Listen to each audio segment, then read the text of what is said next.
Welcome to War, Revolutions and Terror. Let me just sum up so far what we've done with the Russian Revolution. We looked at the long fuse, if you like, that led to the revolution. We focused upon the major groups of actors, the army, the students, the working class, etc., and the peasantry. And the students, when I say the students, the intelligentsia more generally. We then looked at the breakdown of the Russian Empire in the midst of the Civil War. And again, we considered the different role that the major groupings would play in leading to the revolution. And then we discussed how the Bolsheviks came to power through a coup. And I stressed in the lecture last week that Lenin's character, his willfulness, ultimately won over against other Bolsheviks that were far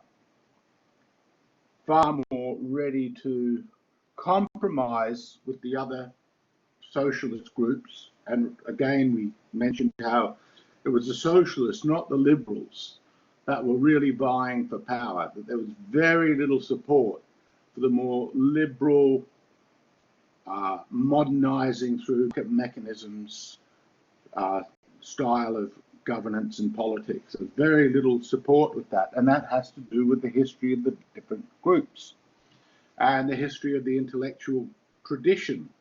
I was watching a movie last night, an old movie by a guy called Sergio Leone, who you might know his movie The Good, the Bad and the Ugly.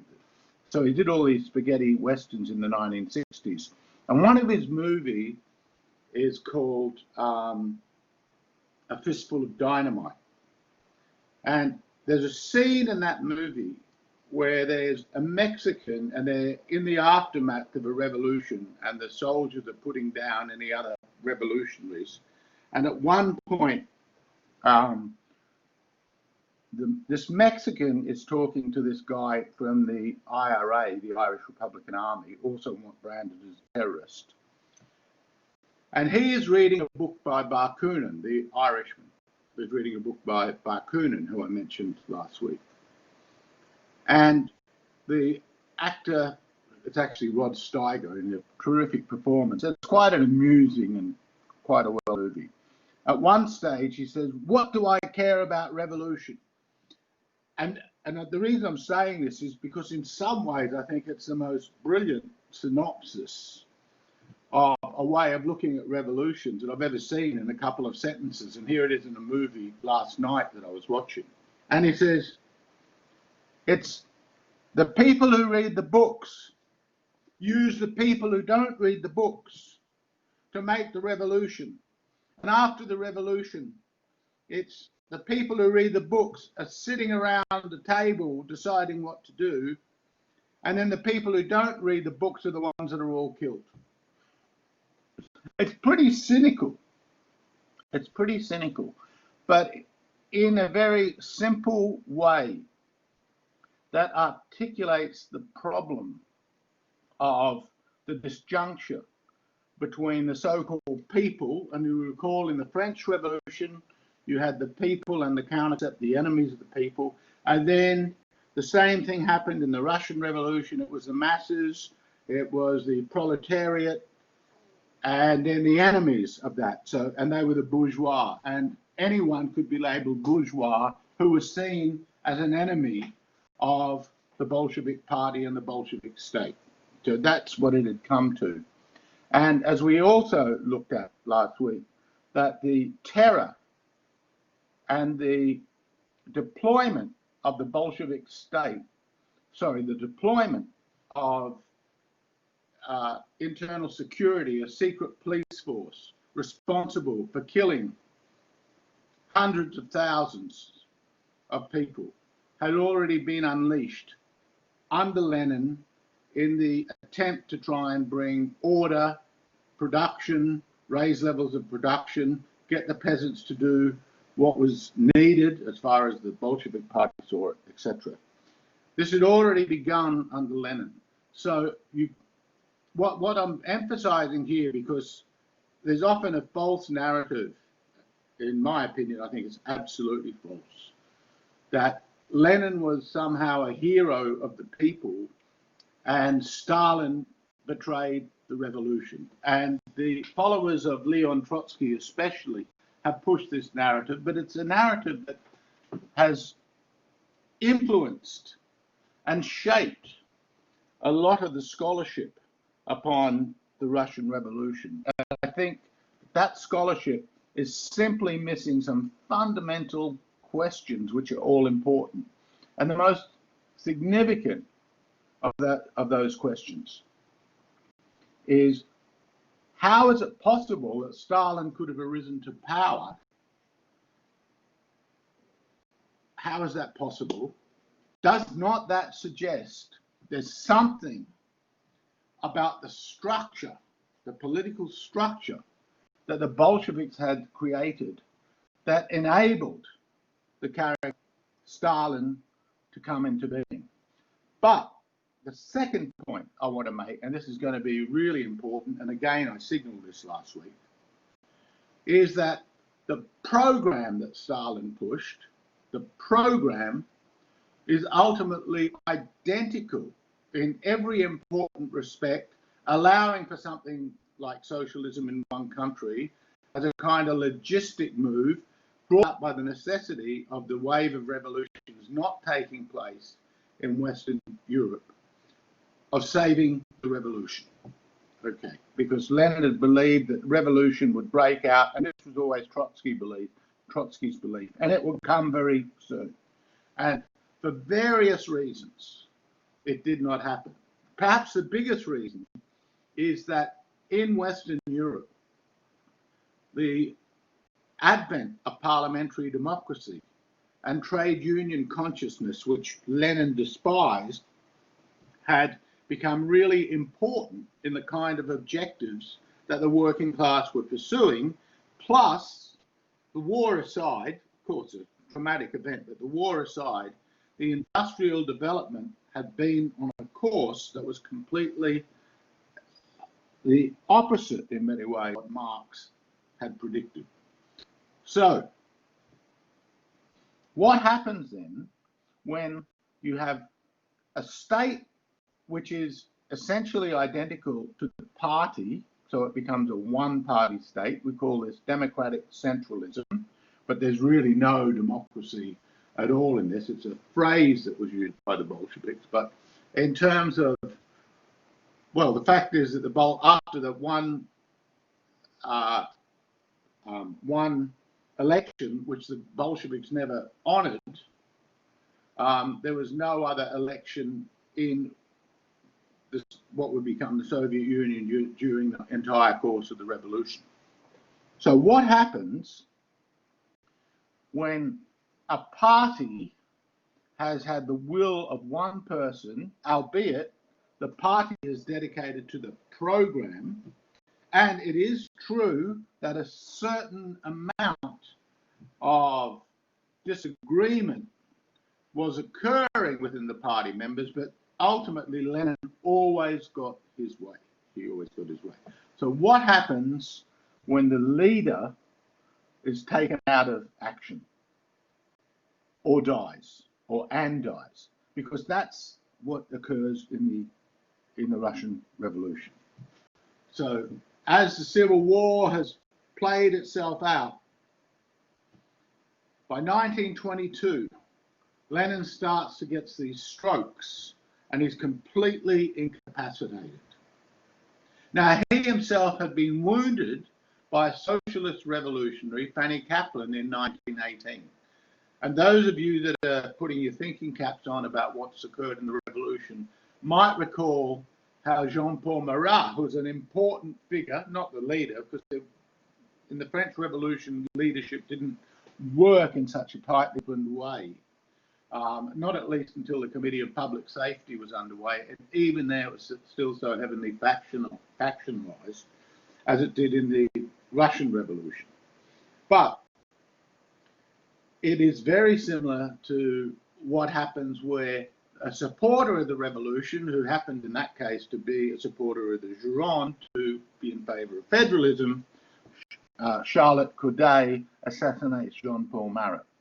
Here we see, again, someone supporting the revolution, but deeply opposed to the way her wing, which in many ways was the largest wing in terms of grassroots support, because it basically had the peasantry, or much of the peasantry, supporting it. Far more of the peasantry supported the socialist revolutionaries than supported the Bolsheviks. Tries to assassinate Lenin. She doesn't succeed, but this may have had something to do with the strokes that he later had. So Lenin has ultimately built up a system in which, as the central figure, you've laid the foundation for what will become a kind of leadership principle, and that will become played out in practice, supported in practice, by what's called the cult of the personality.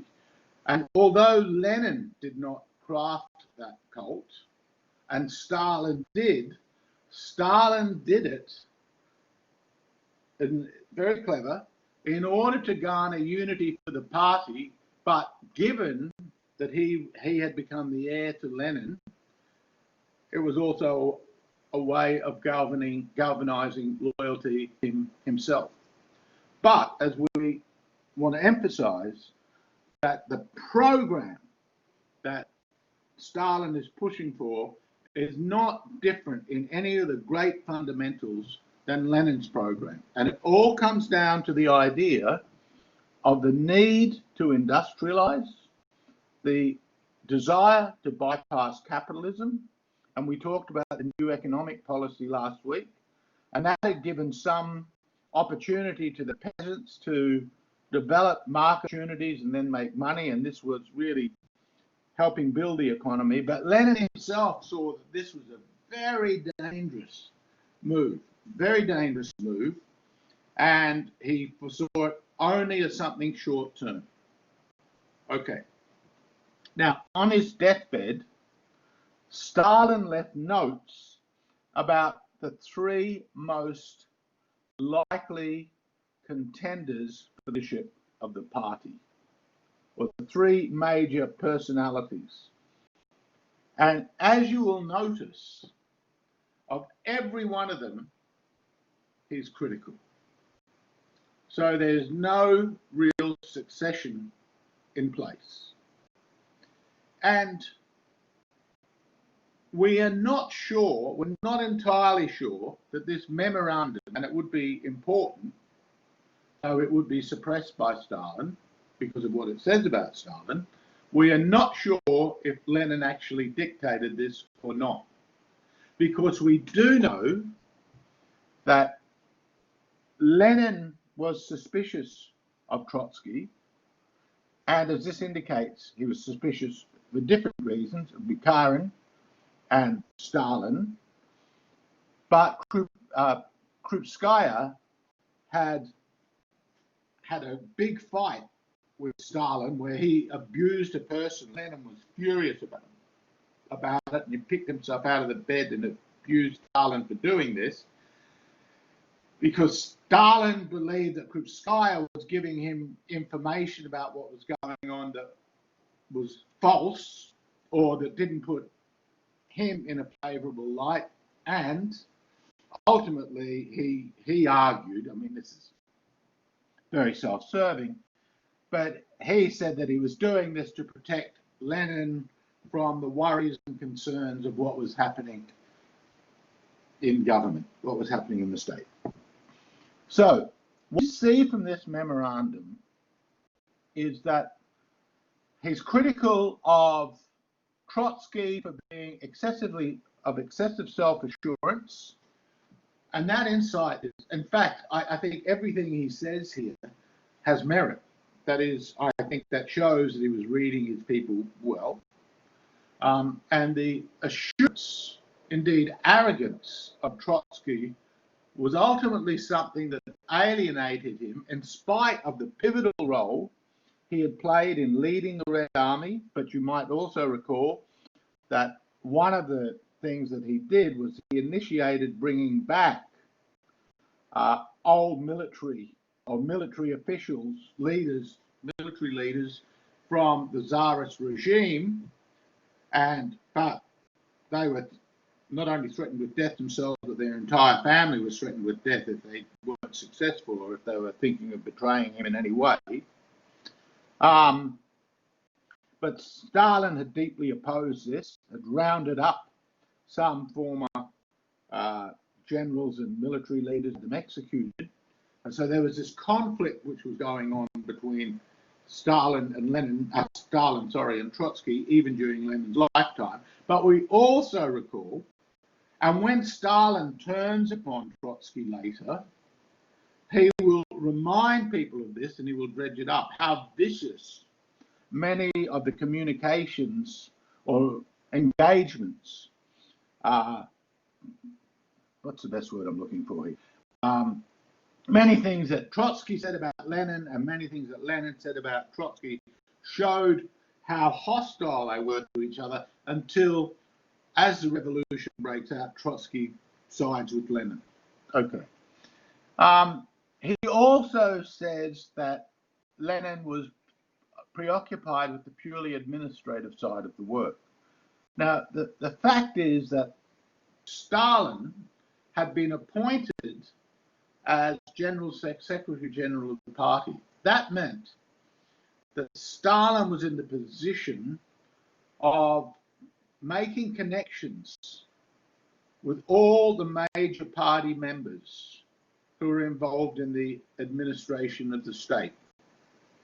And Stalin had an uncanny knack for being able to cooperate, give them the impression that he was on their side, and perhaps even he was on their side, but bring them into his confidence.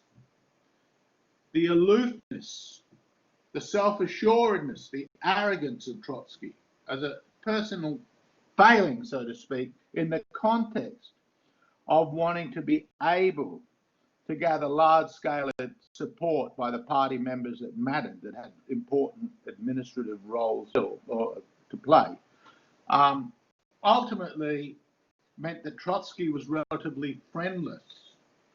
In spite, as I said, he gave these great speeches that galvanized the working class in Petrograd.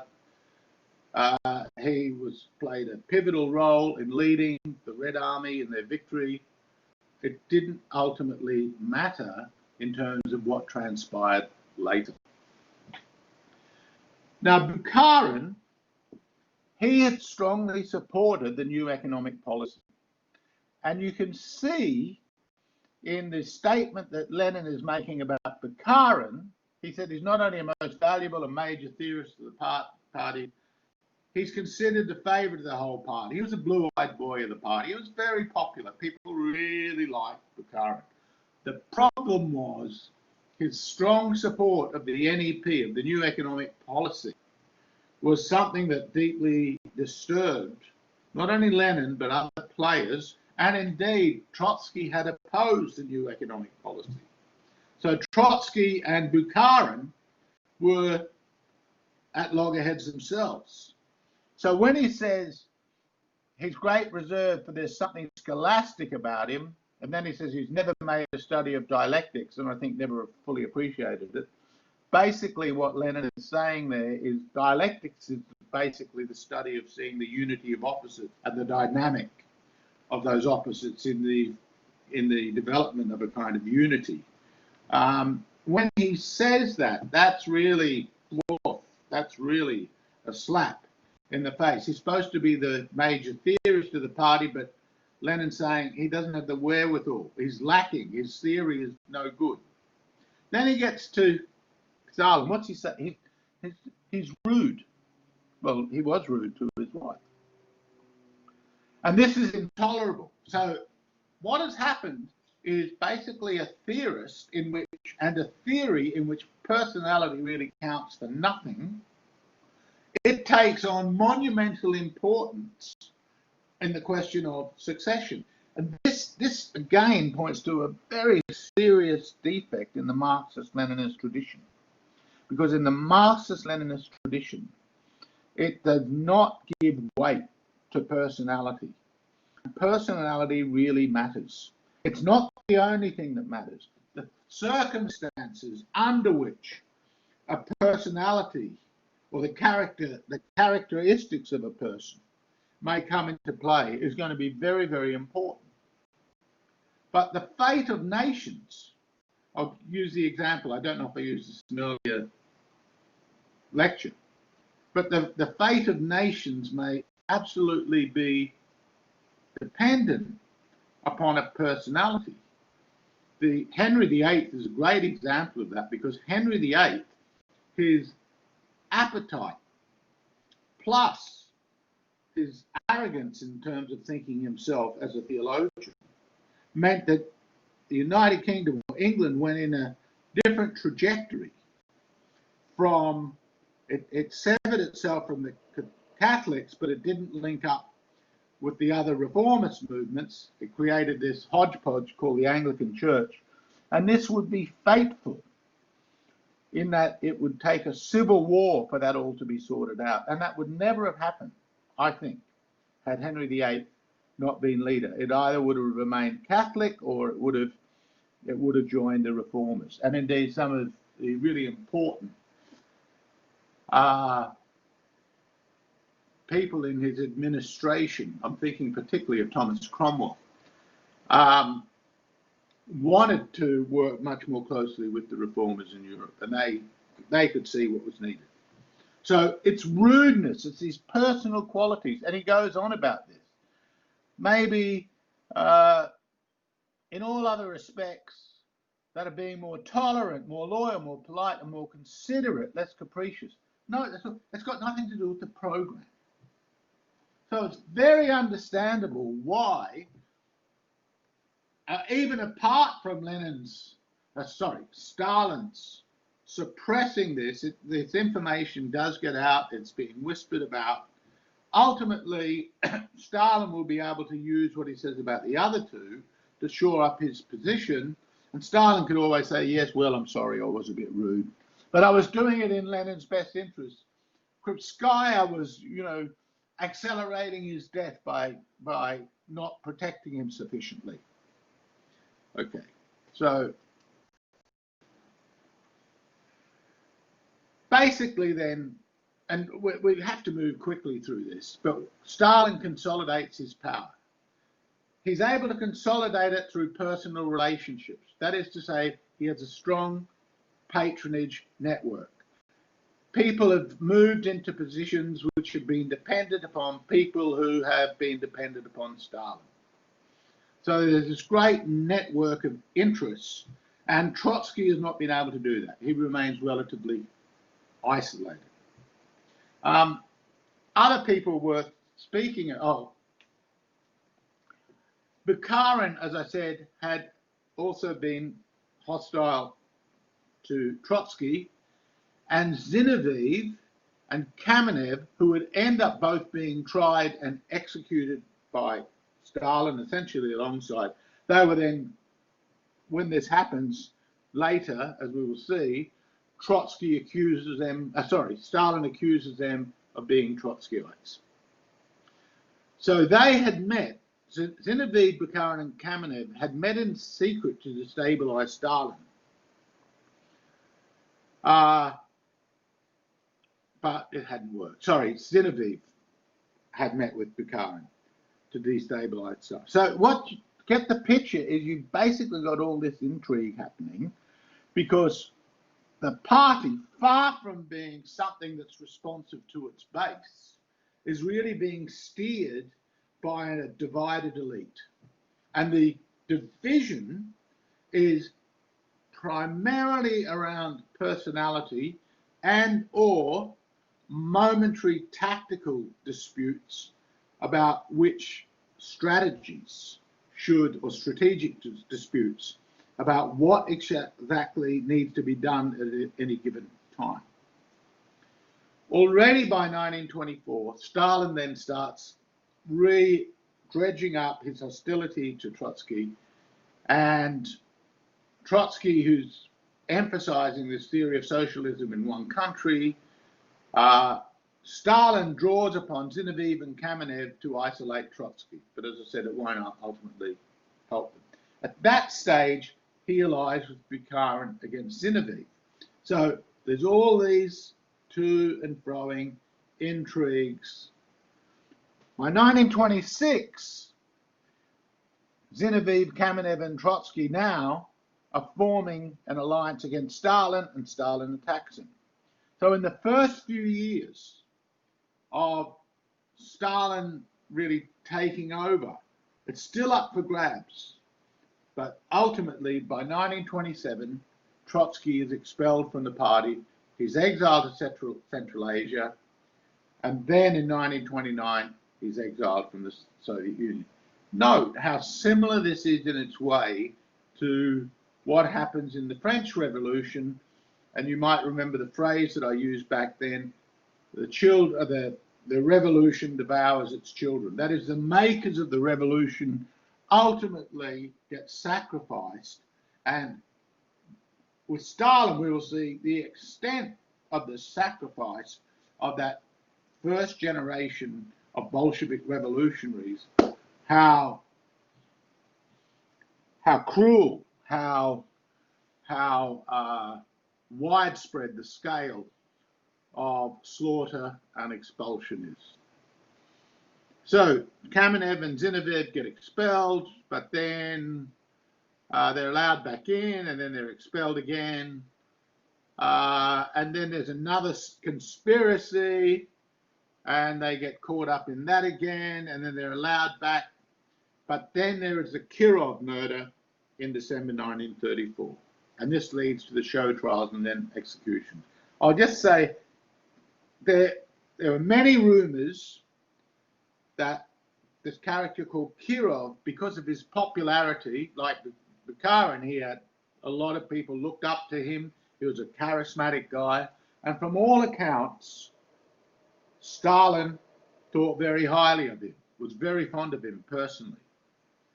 Now, there were rumors that it was Stalin behind his assassination. So this guy was assassinated. And it was certainly the case that some members of the party were going to Kirov with plots to overthrow Stalin. What no one has been able to absolutely confirm is that Stalin was behind the plot. And Ryutin ultimately confesses to this. But in those days, it's not as if you could really trust anyone's confession. Now, another thing that's going to be very important is ultimately the issue of collective agriculture. And as we pointed out, the new economic policy, which allowed the peasants to use markets again, was really a winding back of the collectivist agricultural program. And you also recall me saying that the idea of collectivist industrial agriculture was an idea from Marx. So it was really one of those bits and pieces of Marx that was seen as essential for the program. Ultimately, Trotsky was pushing for centralization. Later, he would always present himself and his leaders as if he was opposed to bureaucracy, and the big claim of the Trotskyists was it was a return to the Soviets. But I pointed out to you last week the problem that persists with trying to run an economy on the basis of the Soviets. There's just too many problems. And basically, you've got a choice between one or two things. Markets with certain state regulations and interference, which is ultimately the most common and most successful way of doing it, or you crush the market and you have a centralized system of control, which means bureaucracy. So, in my opinion, Trotsky here is really trying to square a circle. It's not there. He uses lots of words. He's a master of words. His book on the Russian Revolution is sort of great from a very partisan point of view. But his analysis always is very self-serving and absolute. That self-assurance is absolutely there. But of course, it's a bit ironic that Lenin would call someone self-assured when Lenin was absolutely self-assured and indeed, I think, fairly arrogant and strong enough willed. And though the revolution ultimately delivered power to the Bolsheviks because of that aspect of Lenin and his ability to garner support around him. But at the same time, what we also see is that it then leads to all the problems the Bolsheviks can't solve because there's a problem within the program. Trotsky had also developed this theory of permanent revolution, and again, that can be seen in a very self-serving way if what you're really wanting to do with that is overthrow the bureaucracy that Stalin is seen as embodying. But if Trotsky and his men had gained power, you can bet your life that the idea of permanent revolution would drop by the by. Now, just as at the beginning of the revolution, the push for industrialization, rapid industrialization, which, especially in terms of the Civil War, because initially it's just chaos, and Lenin is happy to have the chaos, but once the Civil War kicks in, which is very early in the piece, then you need people to go into the factories and make stuff. And if they won't make it, if they're a slacker, you can penalise them, imprison them, and very likely shoot them. And you'll also recall me saying, and you may just decide that you need all these huge projects done in faraway places of the Soviet Union, and the simplest way to do that is just arrest people and deploy them over there. By 1927, the first 5-year plan takes off, and that is driven by impossibly high quotas. And again, it's very systemic, because the people making the quotas are dreaming up all these production figures where they don't have the know-how of the labour force on the ground or even interest in that.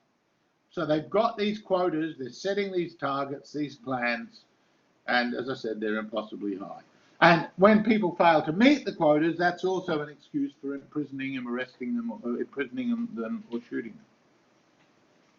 Now, as I said, the NEP had improved the Soviet economy, but it increased the price of food in the cities, which it would invariably do because the peasants are working for a profit.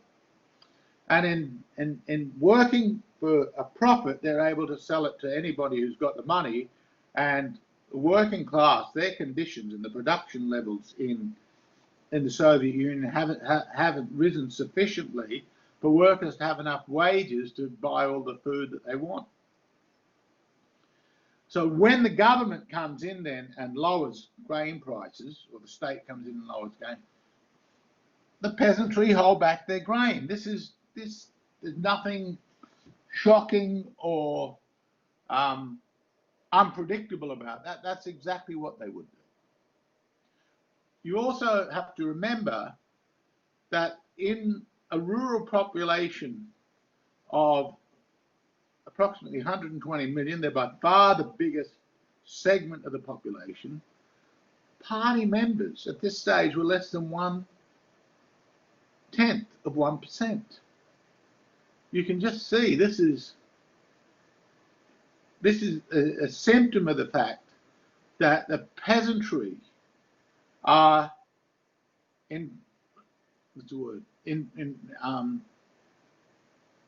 not getting on board with the revolution.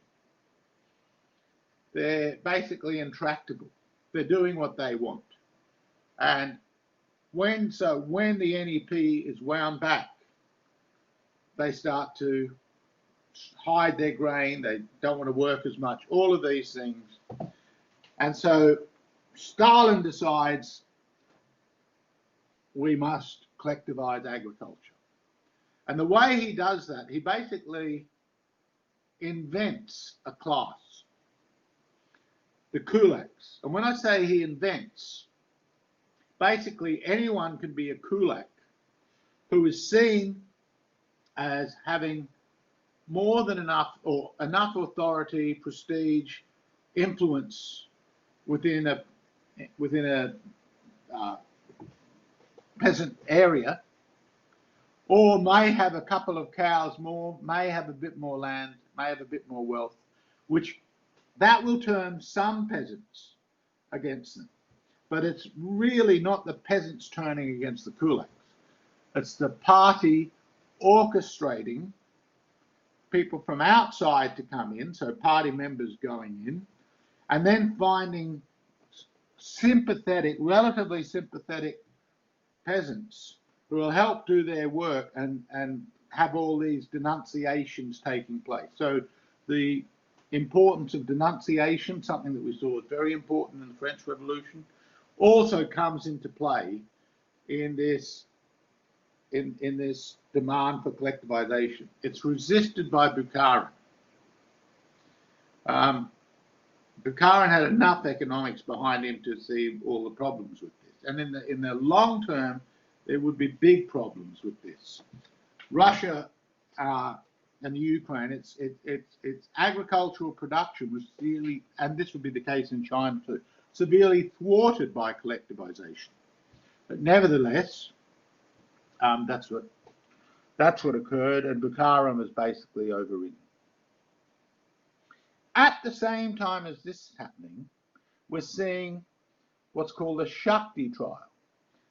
53 engineers and managers are accused of sabotage. And again, because you've got these very high production quotas, impossibly high, that scapegoats have to be found to explain why a target isn't being met. And the Shakti trial was really a way of the state sending out a signal to say, if your production quotas aren't met, we're going to accuse you of sabotage. It was a completely trumped up charge. But this would be the way that leads to what is called the Great Purge. So I said people from the city, the Youth League militants, who now had some 2 million members, they were actively involved in this. And Bukharin would be expelled from the Politburo. And then Stalin announces the liquidation, the extermination of the kulak classes. So here up there, now we have the opportunity to carry out a resolute offensive, blah, blah, blah. We can replace them with the collective farms, state-owned farms. Now, they're going to be state-owned farms. You might recall me saying that this is very different from the peasant mir, where the peasants have collective agricultural plots where they each have different strips of it and they're working in a cooperative manner. But that's very different from when the state has it and the peasants really have no ownership over anything they're producing. I'll go to the right first. As Robert Conquest says, peasants with a couple of cows or 5 or 6 acres more than their neighbours could be labelled as kulaks. The other thing was, in any kind of peasant agricultural society, the older you are, the more opportunity you've had to accrue some wealth. So there's going to be an age disjuncture between those who have more and those who have less. And Stalin was able to play this up by galvanizing some support, at least, among the younger peasants against the older peasants. And as I said, peasants who oppose requisitioning or hid grain, they could be denounced, and they frequently were. And as Copkin writes in his book, at least 5 million people, many of the country's most productive farmers or herders, would be kulakized. Enclosed in cattle cars dumped at far-off wastes, often in winter, some in the numbers would de-kulakize themselves, rushing to sell or abandon their possessions. It was mayhem. Those forced into collectives would burn crops, slaughter animals, assassinate officials, the regime's urban shock troops would break peasant resistance. Note, urban versus rural, one of the oldest contestations of the political in history. The country's inventory of horses would plummet, cattle would plummet, sheep, goats, staggering losses. Countryside, nearly 40 million people would suffer severe hunger or starvation, and between 5 and 7 million people would die in the horrific famine. Robert Conquest, when he wrote his book Harvest of Sorrow, he had done demographic work suggesting 20 million. Conquest was viciously, hatefully attacked by those sympathetic to the regime in the West, and they said he's making all this up. But whether it's 5 or 7 million or 20 million, I don't think it really matters that much. What we're seeing is this massive resistance and large-scale brutality. The Bolsheviks justify it in terms of wanting to modernize, and in wanting to modernize, they need an industrial producers of industry. They need to build highways, bridges, factories. They need to create all this stuff, and they need a food supply. And if the workers can't afford the food, which they basically couldn't, then they have to requisition that. That is, force the agricultural sector to provide the food. And this is really all that's behind kulakization, or dekulakization, I should say. And I will emphasize or restate, given the program,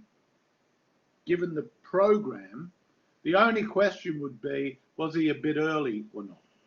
But Stalin's reasoning for this, and it's one that was very much in line with Lenin's own reasoning, because Lenin thought that the NEP should not run for 10 years at most, but even that would be dangerous, because as it starts to take off, and as the peasantry become wealthier, that means you've basically cultivated your own opposition.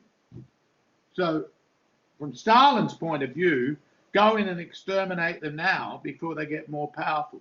So that's the reasoning behind it. You see, it's not about, is this pro or anti-Stalin, which is so often the way that people would write about the Russian Revolution. And I said this before, in the communists outside the Soviet Union were overwhelmingly sympathetic to Stalin and pro-Stalinists during the 1930s and 40s. It was only after the 1950s, when all this stuff came out about the scale of imprisonment and death, that there became a greater conflict going on within Marxists. But by this stage, Marxists had become a very small segment of the population in the West, and it was essentially confined to the intelligentsia. So Stalin had been extremely popular. He was extremely popular in the Soviet Union, and to this day in Russia he is still extremely popular. There was a survey done by Pew, a very well-known survey company, that a couple of years ago the results were something like 65 to 70% of Russians thought of Stalin as a great man. That's today, after all the death and mayhem. Okay. So he was very popular. Of course, he's not popular with the kulaks who are being killed. But even when other people are being rounded up, there's numerous testimonials of people thinking if Stalin only knew what was happening, then he would fix it. Because basically the Soviet state now and the figure of Stalin had become completely merged into each other. In a sense, he was the head and face, the character of the Bolshevik party. And this is also why when these show trials, these purge trials started, trials against Trotsky, Zinoviev, Kamenev, and then a stack of others, they were being reported from by sympathizers in the West, sympathizers of the Russian Revolution. They were almost universally supportive of Stalin and against the victims of the show trials. Okay. Now, I just want to bring two things together in this slide. One is the importance of party loyalty. Again, this does not begin with Stalin. It goes right back to the Leninist theory of the party and its practice, even though, as Stalin develops, but as necessities basically form tighter and tighter consensuses and stricter conditions of compliance, which means it becomes easier to get expelled or tried, executed, sent off to a gulag, one of the slave camp, prison camps. So loyalty is intrinsic to the social unity that the program and ultimately Stalin and Stalin are trying to build. The other thing is he's trying to modernize. He wants to industrialize. That's the reason for the collectivization of agriculture, to basically, as I said, I'm repeating myself, get that food supply into the city so workers can develop all the stuff that you need. The heavy industry. This is the strategy. You build up what's called the heavy industry. Not products for consumption, but basically you're creating the plant, machinery, equipment, the infrastructure that will enable productivity. But the consumption side of it is really, and this goes back to a serious weakness, and I raised this earlier when I spoke about Marx, and that was one of the reasons I did it, to the whole theory of Marxism and Leninism. Now, the two examples I've given about loyalty and labor here, one is the example of this Pavlik Morozov, who became a mythical figure. There were some others similar. And he was supposedly killed by a kulak relative for denouncing his father to Stalin's secret police. And he was adopted as a patron saint. Note this. Note this. The party, its program, its father figure, Joseph Stalin, its leader, must have more loyalty than your family. And so one of the things that the Bolshevik Party had pushed, and I'll go back to 19th century socialists, were mostly, almost universally hostile to the family, which they saw as a retrograde and bourgeois form of social organization. And to this day, Marxists often talk about the family as a bourgeois development. I think this strains credulity, even though the bourgeois family is different somewhat in its shape, but the family is one of the most archaic modalities of social organization. Of course, it's usually a much more extended family than you have in the middle class families. Okay, or bourgeois family.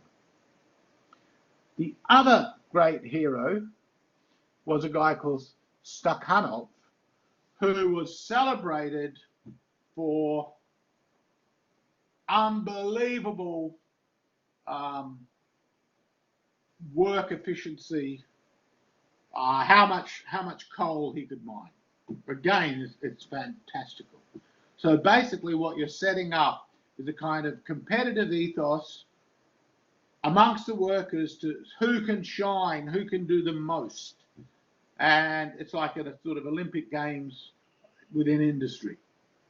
And then you use this figure as an example of what could be done. And of course, anyone who's way short of this, they get sent off to the slave camps. So this Stakhanovite movement, as it was called, or moment of the revolution, you know, is being displayed everywhere, and it's all about intensifying industry. Now, with the dekulakization, there's a great deal of famine. The worst hit area was the Ukraine. And you will recall that there had been a famine in the Ukraine in 1920, 1921. The death estimate is something like 4 to 5 million. Basically, they were the most resistant to dekulakization. But given that Ukraine had wanted to be separatist and it had tried to sever itself from the Russian Empire, but then gets dragged back in, it can't separate its liberation movement. It does have all these secret nationalists, or these. It's got a number of liberation movements, nationalist movements, members, and the forced starvation of the Ukraine becomes part and parcel of Stalin's policy. He simultaneously not only wants to ensure that there's collectivization, but he wants to eliminate the Ukrainian opposition to the Soviet Union. And being smart, he goes straight for the elite, and 4/5 of the Ukrainian cultural elite are either killed or imprisoned. Matters were intensified by the fact there had been a poor harvest in 1932. What was produced in the Ukraine, much of it went to other parts of the Soviet Union. So this was definitely a deliberate strategy of mass starvation. 1 million tons of grain was exported from the Ukraine, and then all these Russians were moved into the Ukraine. The subsequent effect of this would be that the Ukraine then would end up having a very great, and there had already been a large number of Russian nationalists, but this intensification of this meant that basically when the Ukraine became a sovereign state after the breakdown of the Soviet Union, it would be basically polarized between its Ukrainian nationals and its Russian nationals. And the coup that took place in 2014, led by Ukrainian nationalists with the burning member of wrath and anger at the Russians, also started to lead to attacks upon Russians in the Crimea, and Russians sought and received President Putin's help to devolve from the Ukrainians, which is what happened.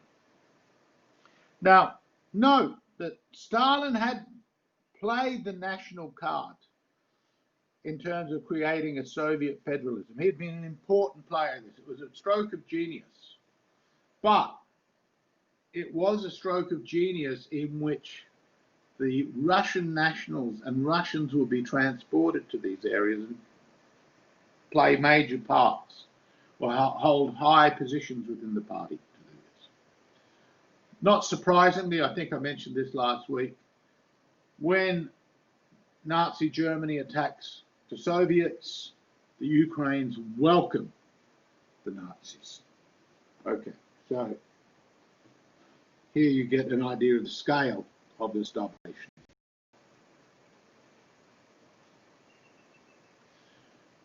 Let's now talk about the Great Purge. Now this is again an extremely violent and bloody aspect of Stalinism. And it's because Stalin ends up purging a lot of the party members, indeed the majority of party members who are high officials in the lead up to and during the Russian Revolution. It's very easy for this event to be cast as essentially a story about Stalin's megalomania, which is book after book and class after class teaches this. I think this is way too simplistic. Way too simplistic. Basically, what we see is a complete reconfiguration of the party, and to put it, and I'll come back to this, this will be a constant theme to this, It is a way of the new educated elite who've now gone to university and learnt these skills and haven't just been revolutionaries, deploying them and offering them incentives in the industrial program that is now defining the Soviet Union. And it is a way of basically getting rid of the older generation to make way for the new generation. The party, as J.R. Getty in Stalinist Terror, New Perspectives, and I think he's very good on this, is he says the party and the state were decapitated. So it goes right through everything that is important in the social reproduction of the social and political reproduction of the social of the Soviet Union. The most intense period of the purge was between 1937 and 1938, but there's different waves of terror. And you could basically say they even persist until Stalin's death. So we tend to localize this around a few years, from 33 to 38, but really you've got to remember that the war comes, so that puts a halt on it somewhat, and then there's a new set of purges beginning after the war. So it's really an ongoing program of Stalin to ensure that the elite he has are both loyal to him and to the program. Remember me saying they become one. And ensuring that the project is best realized. That's really what you've got to remember. This is done to try and make sure the program is actualized, and his dissatisfaction with other leading party members who he saw as an obstacle to, in fact, talk about permanent revolution. You know, Trotsky's theory, you could say this is exactly what Stalin is doing. Now, according to Stephen Kotkin, the Soviet executions during dekulakization lasted to something like 20,000 during the immediate reprisals after Kirov's assassination, 500,000 arrests which were over 4,000 executions, and between 1937 and 1938, 1.5 million arrests, there were 686,000 executions. Look, something's just come up. I'm just going to look at this. I'll be back in 2 minutes. I'll be back in 2 minutes. Don't go away. Just stay there, and I'll get back as soon as I can.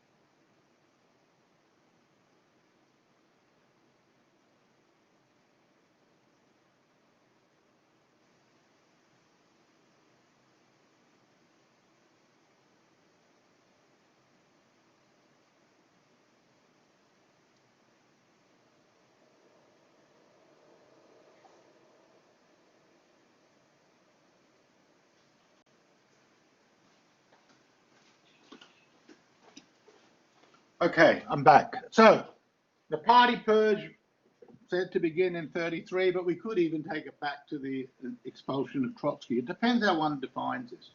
And it's really a further intensification of what has already begun with dekulakization.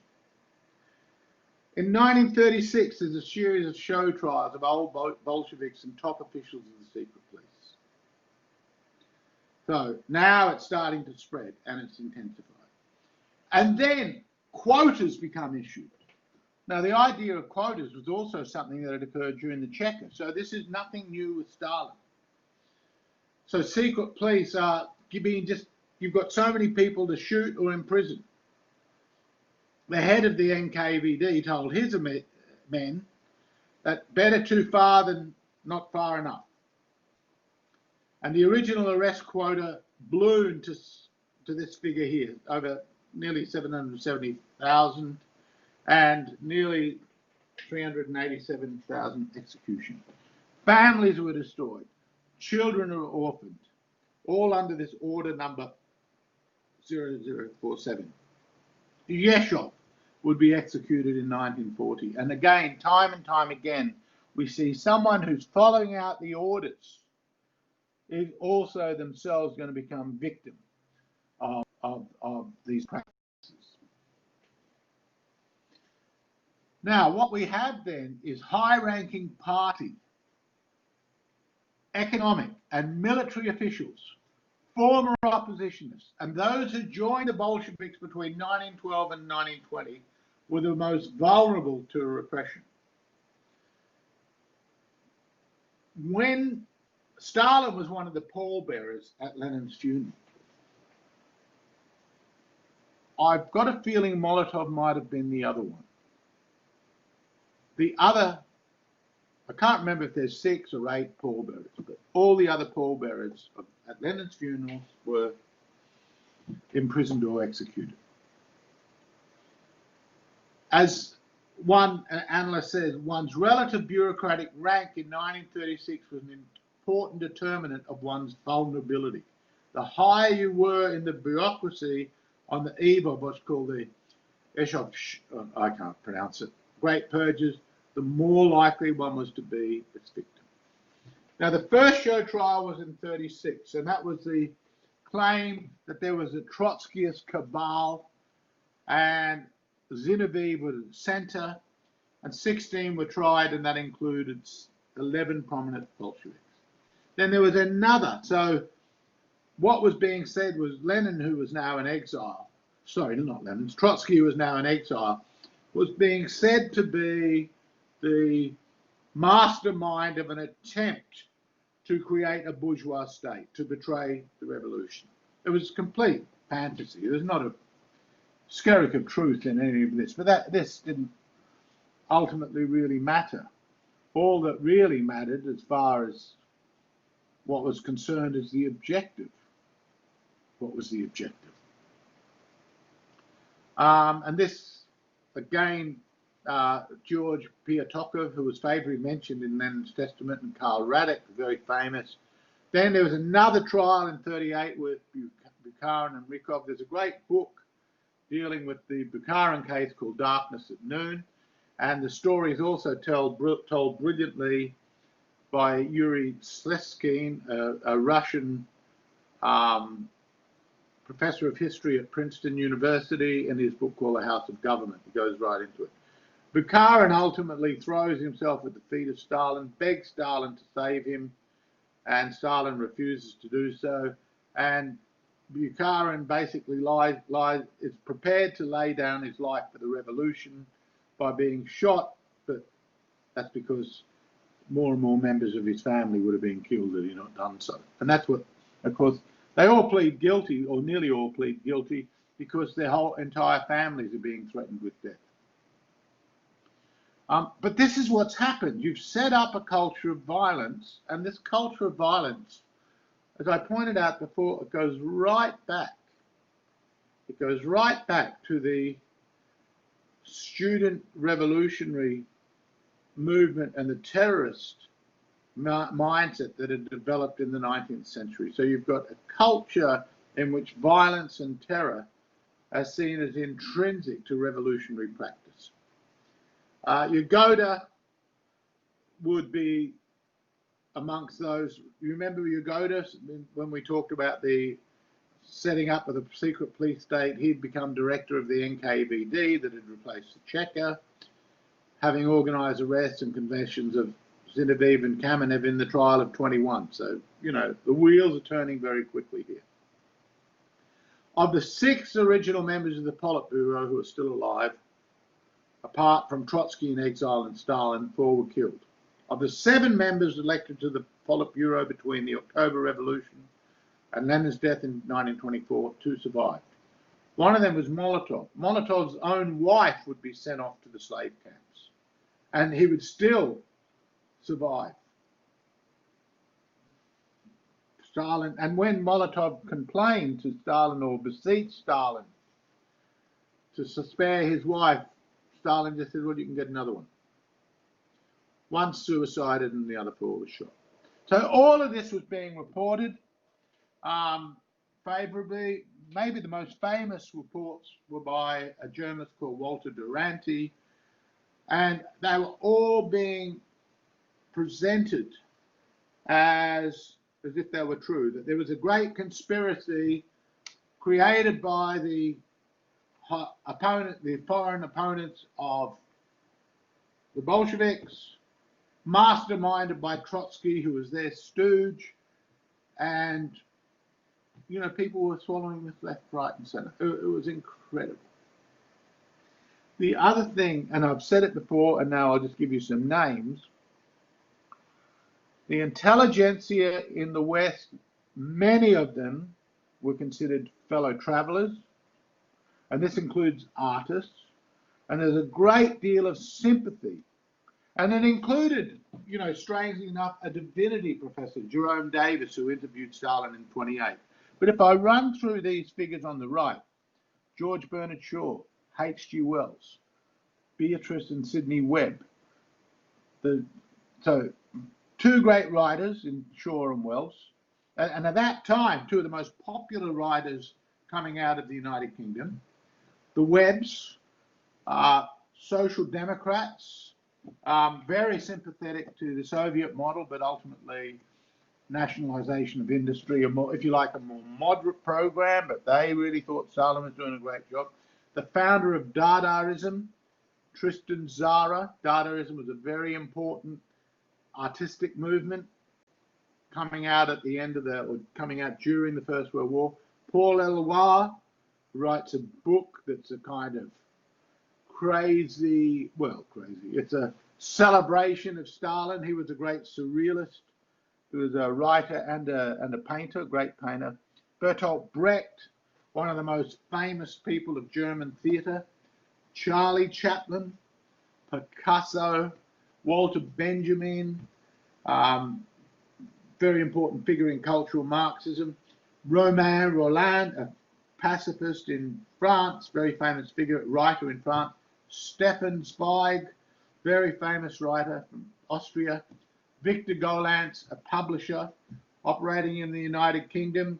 Gollancz didn't want to publish, refused to publish George Orwell's 1984 because it was too anti-communist. Or was it Animal Farm? Anyway, one of the works, but he very anti. Henri Barbusse, another famous painter. Andre Malraux, who would end up working in the Gaulle government. Georgy Lukács, one of the most famous theorists of the cultural Marxist movement. Ernst Bloch, the great Native American singer Paul Robeson. Donald Trumbo, he became blacklisted. He was a scriptwriter in Hollywood, and there were many. There were just many. I've just picked out, some of the more famous, but there's lots and lots more. So the point I'm wanting you to get is that because I'm anticipating the second half of this lecture is going to be about the 1960s social revolt. And what we see there is how it is very anti-Stalinist, very anti-Stalinist. But we'll see that many of the same figures that inspired that had been Stalinists. Walter Benjamin is an obvious example, one of the most obvious examples in this law. He'll play a pivotal role in that cultural Marxist critique. So there has been a change, but basically you've got the same kind of elite members move after all the stuff about Stalin. But this was, look, the point was, this was known to anyone who cared to look. Andre Gide, who was very sympathetic to Stalin, went on one of these travel tours, as did Shaw and Wells, around the Soviet Union. And they were basically presented this beautiful picture of what Russia was. All the people loved Stalin. He's a great man, developing it, etc., etc. Walter Gide came back and wrote, Andre Gide, very famous French author at the time, came back and wrote and I would just say a mildly, it wasn't a trenchant critique of what was going on, but it raised questions about what was going on. And Walter Benjamin, for example, he said he couldn't bring himself, he couldn't bear to read that critique. On the other hand, another Marxist coming out of France, Paris, a guy called Boris Souvarine, wrote a book in the late 30s in which all the stuff that Stalin had been doing that he was aware of, that lots and lots of it, was out there for the public to read. But here's my point. The elite strata, in part fueled by their hostility to fascism, that's true, but they tended to read the world as if it was fascism or communism, and liberal democracy was so useless it's not really worth defending. And yet, of course, they were living in a system which they took for granted and benefited hugely from. But they were, so again, just to wrap this up, Stalin was not seen as a monster by the ideas brokers, the creative people in the West at this time. He was seen as a great man, and these people that were going to trial were seen as the monsters. Okay. Now, the turn against the intelligentsia in Russia started during the 1920s. Early on, very early on in the revolution, lots of artists, poets, playwrights, visual artists, musicians were celebrating the revolution, not unlike what happened in France with the revolution. Were celebrating the revolution, thought this is fantastic, and in the main they were given a relatively free rein.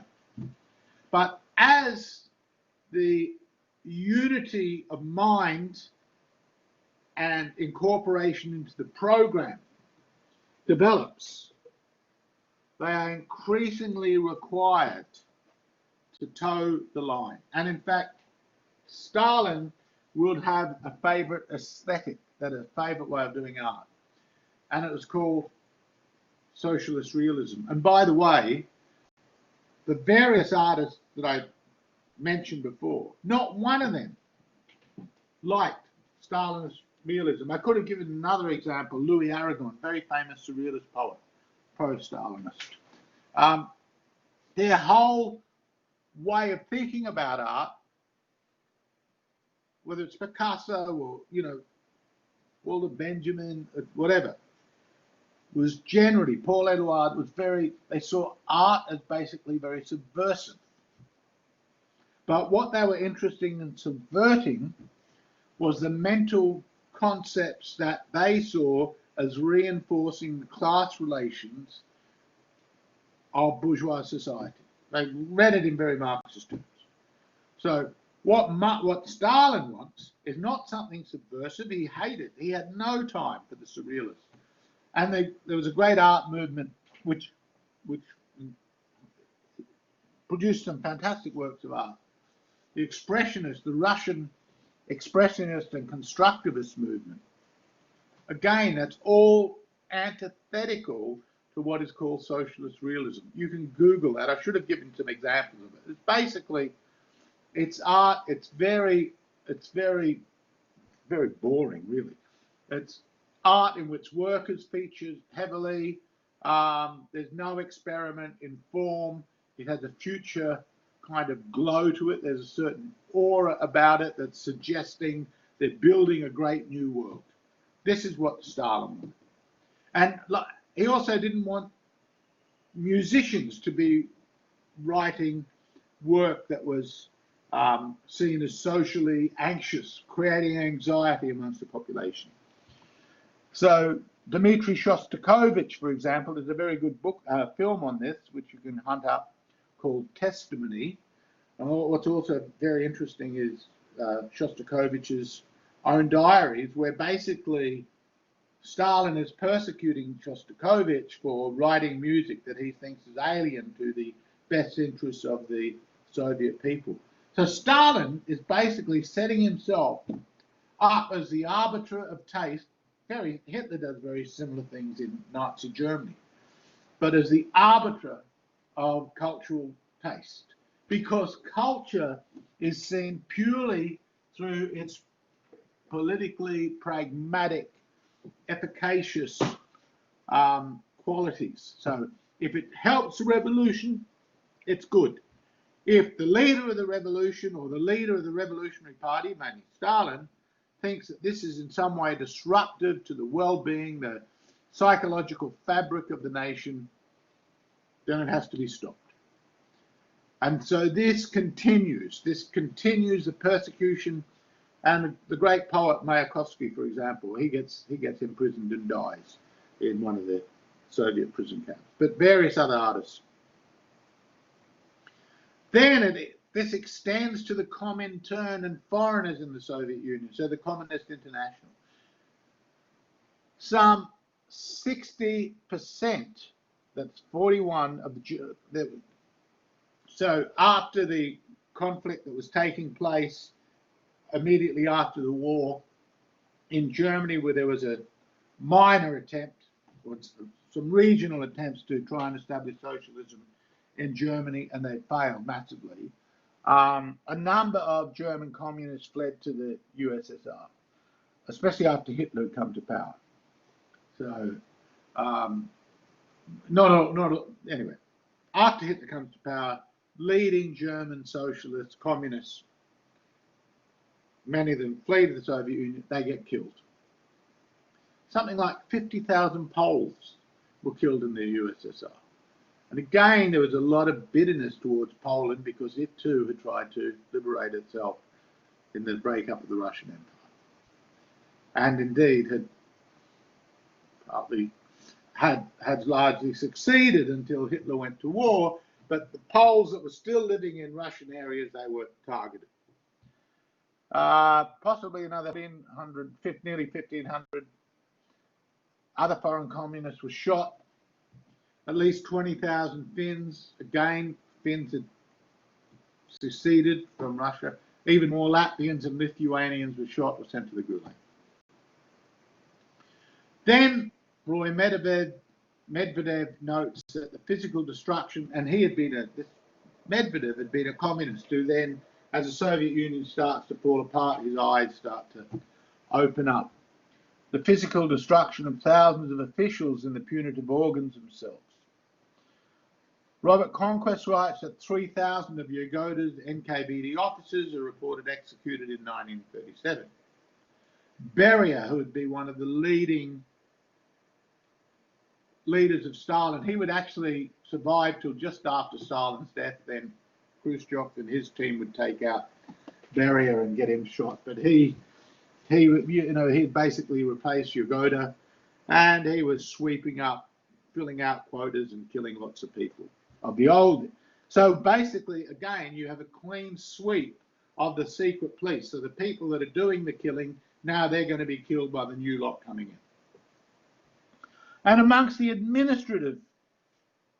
economic administrators, commissaires, deputy commissars, collegium members of the commissariats of heavy industry, food industry, agriculture, foreign trade, light industry, Gosplan officials. Gosplan was basically the central command economic tablet, so to speak, of what was going on.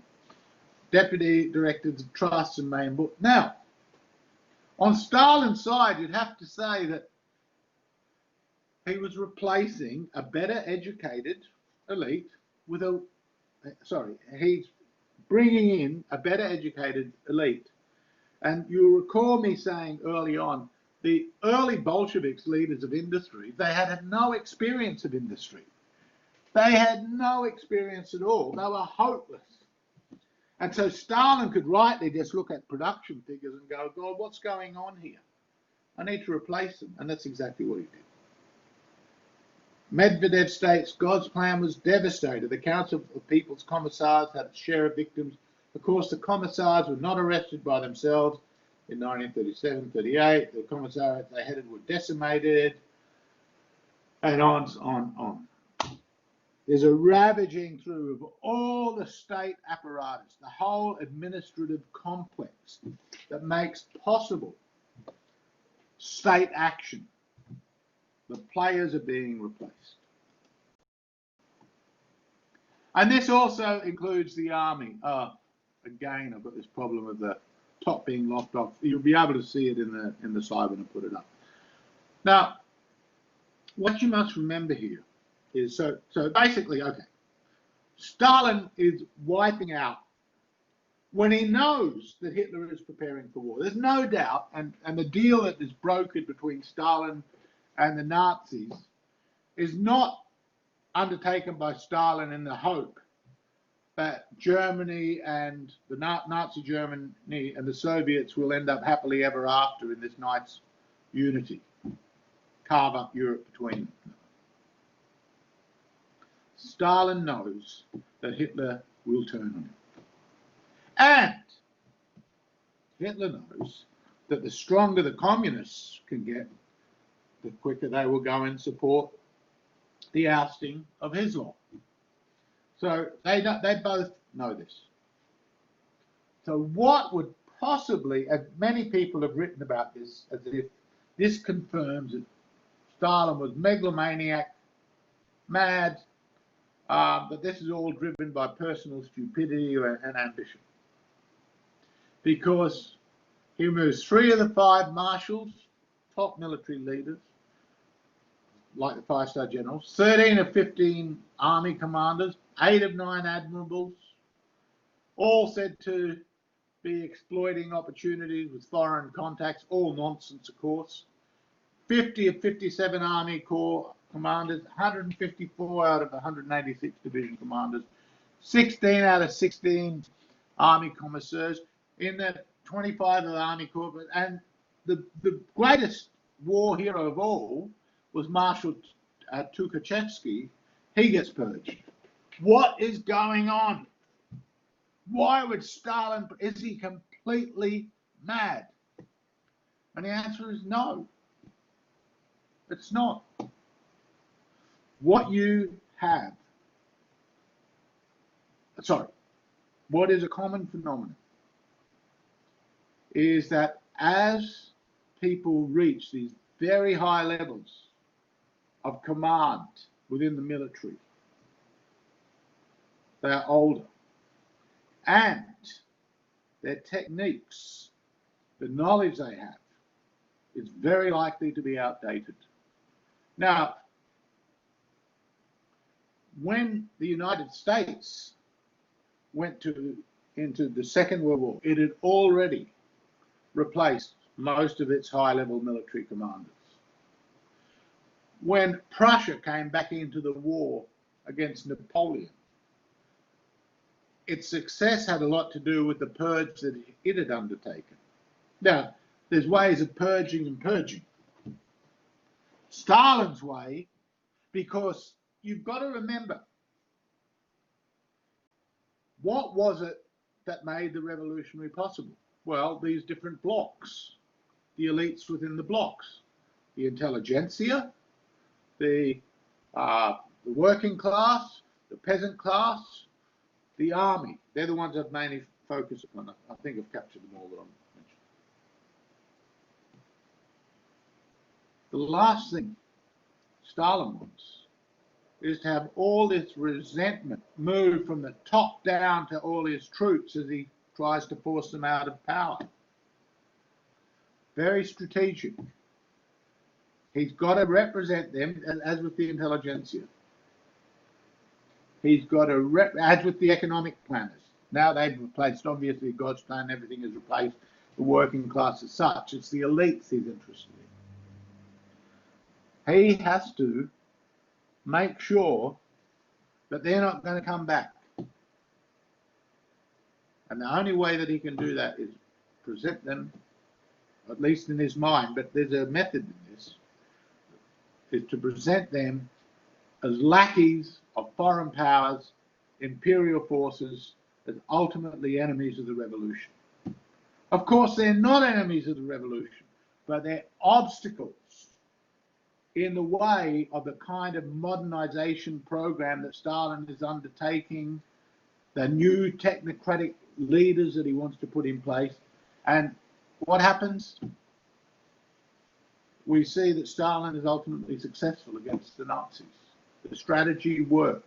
Whether or not it still would have worked with the others in command, very difficult to say. But as I said, we do know that it is not uncommon for armies to lose because they've relied upon a generational elite that is out of time.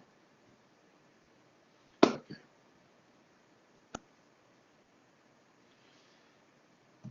Interestingly, afterwards, many of the Purge could come back from the gulags, but that's not the point.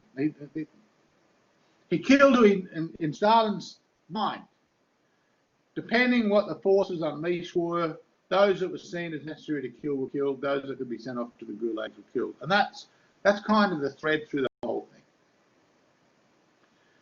I mentioned the Soviet-Nazi non-aggression pact. That was just Stalin buying time.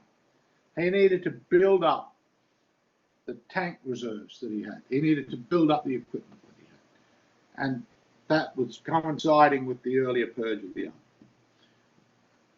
So I also just mentioned that by the time the United States came into the war, you had a number of members of the public civil service that were quite in, and often very low tier level, but sometimes it went quite high, who were very sympathetic to the Soviet Union. And indeed, the way the alliance between the Soviets and the Americans played itself out was at that moment the United States presented Stalin's Soviet Empire as a genuine ally, and Stalin was basically being christened as Uncle Joe. And you can hear the word Uncle Sam, Uncle Joe. It's this great, nice figurehead. And it's a very interesting piece of footage, documentary footage, where you see Stalin and Roosevelt and Churchill. Now, Churchill said he would have done business with the devil to stop Hitler.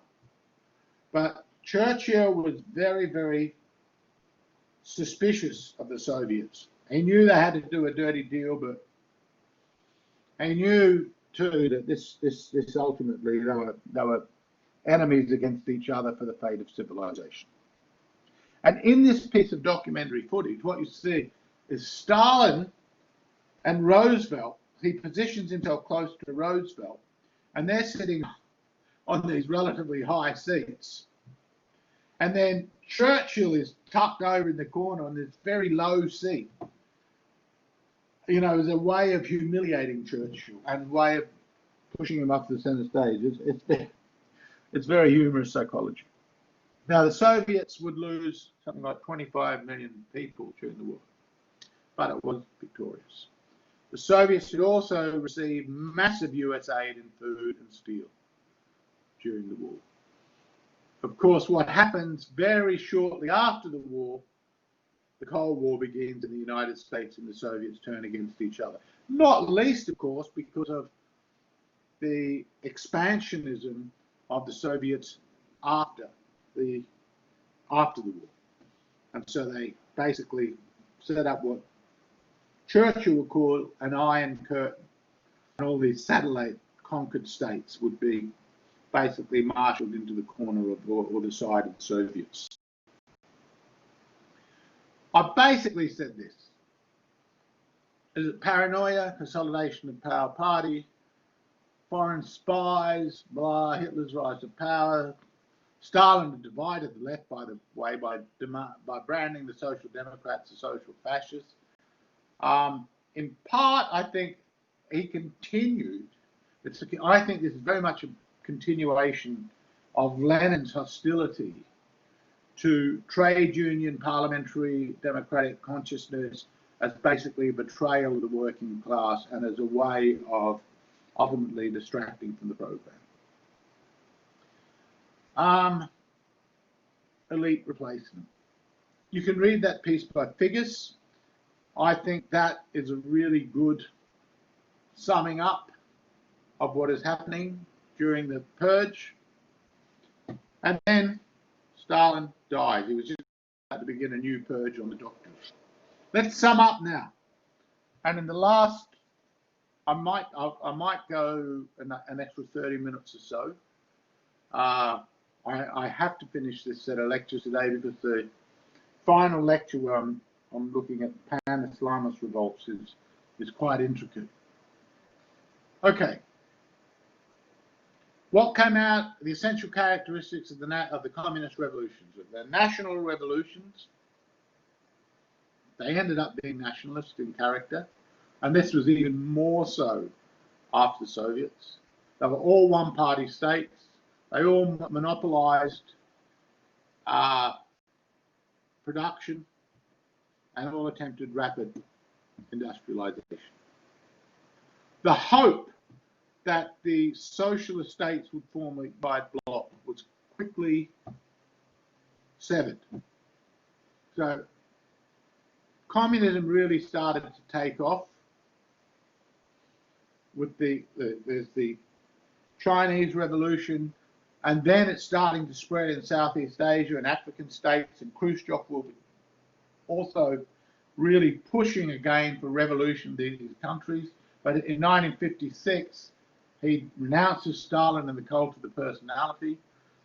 Tito, communist, who had been who basically got control of Yugoslavia after the war, he splits from the Soviet Union. China splits with the USSR under Khrushchev. There's a failed revolt against communists in Hungary in 56. There's a Prague Spring of 68. China allows for markets at the end of 1970s, and then the whole Eastern Bloc socialism falls apart due to economic stagnation, which had impacted upon military equipment, technology. Ultimately, there was no faith in the program anymore. So now we're going to turn to the 1960s revolt. And I pretty well mention this in every course that I do because its importance is very easy to underestimate, and it's very difficult to find single volumes which I think provide an adequate account of what was going on. And I lived during all this, so I've seen it. And you now are living in the consequences of it.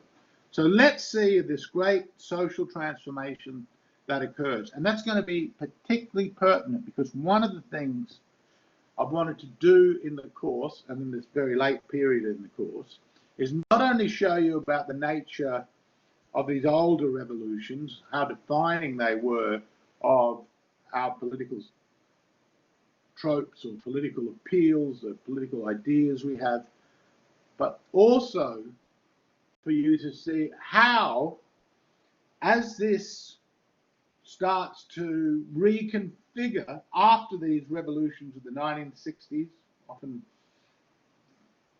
kaleidoscoped into the year 1968 when there are all these revolutions, youth revolutions taking place all pretty well globally.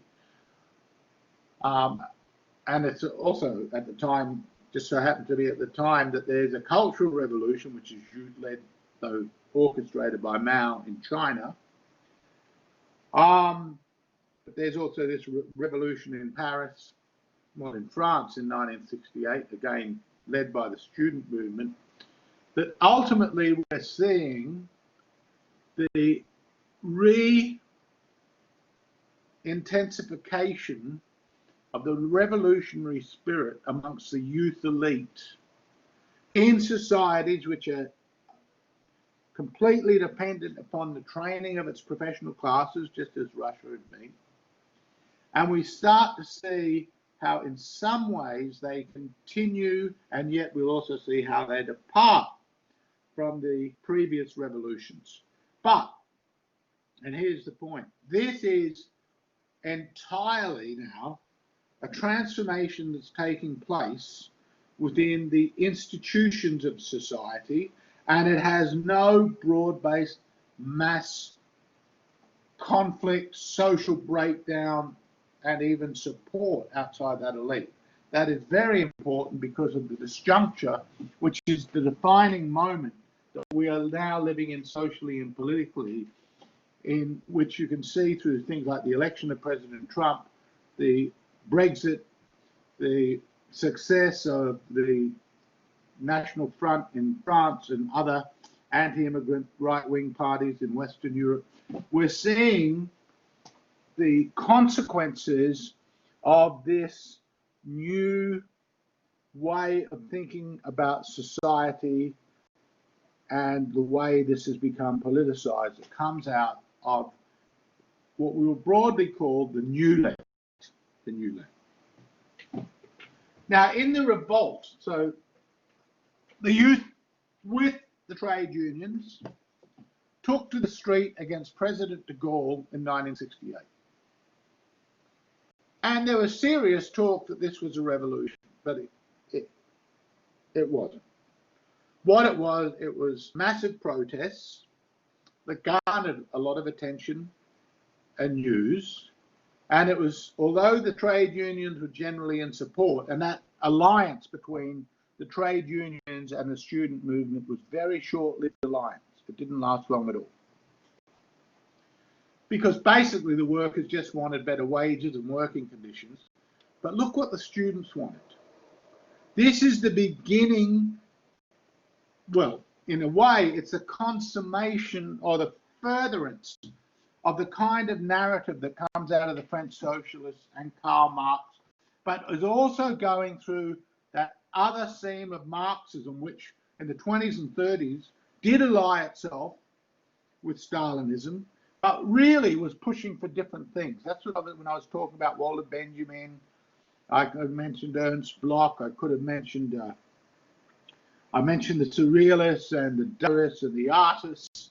This was another kind of revolutionary consciousness, but it was ultimately, as we will see, it ends up being a revolution without the working class behind it. It doesn't connect itself as Marxism did with the working class. It momentarily does, it speaks on its behalf, but look at its demands. Demand the impossible. Demand the impossible. The barricade blocks the street but opens the way. No replastering, the structure is rotten. Those who make revolutions by halves do but dig themselves as a grave. We will claim nothing, we will ask for nothing, we will take, we will occupy. In a society that has abolished all adventures, the only adventure left is to abolish society. All that is sacred, there is the enemy. And we are all German Jews. The reason I include that last one is both to show how hyperbolic and rhetorical it is, and ultimately fabricated it is, because the one thing these kids are not are German Jews. They haven't been put in concentration camps. They weren't put in concentration camps. They didn't really suffer anything. Except, I will say this, you've had 2 world wars, you've had a generation that's basically, and in France and Germany, they can't trust their parents at all. And this then, same mentality of distrust becomes around the world. Because each place where you have one of these revolts, you've got different aggravations. In the United States and Australia, for example, it's the Vietnam War, so you can't really trust your parents. You've started to learn more about history because more kids are going to college. They learn the treatment of the Native Americans, and there were all these movies done in the 1960s about the cruelty, and it was cruel, it was not false, the cruelty of especially in the 19th century, of American settlers towards the Native American Indians. Often there's a lot of romanticization of life of the American Indians, or the Native Americans, say now. So even the nomenclature tends to change over time. And ultimately what we're seeing is a class that brokers in words and ideas is ultimately seeking to completely transform the society. And this is, you see, all of these things are saying the system has to go. Now, you can see that these kids are products of the system.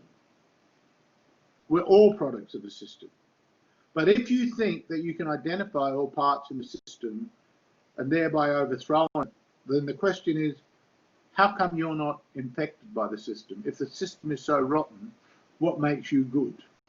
And the only answer to this can be, you can think outside it.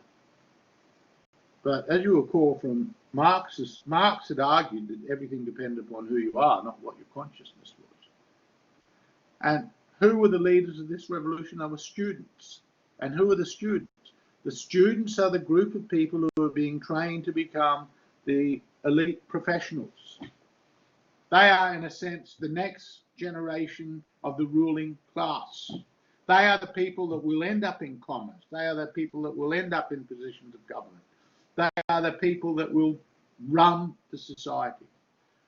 And the burden that they bear, I'll come back to that, because on the one hand, you might think that I'm completely anti-sympathetic. This is my generation. And what I'm trying to do is get to do what it was. Because I believe people rarely know what they're doing at the time of doing it, and it's only after a very protracted period of time we can come to see much more precisely what the meaning of an event is. That's why, for example, with both the Russian and the French Revolution, we have a much better overview of those events than the players in the events, because we're able to bring in all sorts of information that's been uncovered over a very protracted period of scholarly research. And as the participants, they're caught up in all these immediacies, they're caught up in circumstances, act, react, they've got the theories in their head at that time that position them a certain way. And that's exactly true of this generation. But to understand why this took place, we have to realize the kind of mistrust, animosity towards war. You had had 2 generations of youth sacrificed in 2 world wars. And at this stage, you have the Cold War, you have nuclear weapons. In the United States, you have your war in Vietnam. The French still remember Algiers. So it is not surprising why this generation completely turned their backs on the past, because for them, the past is seen something rotten which threatens to extinguish them.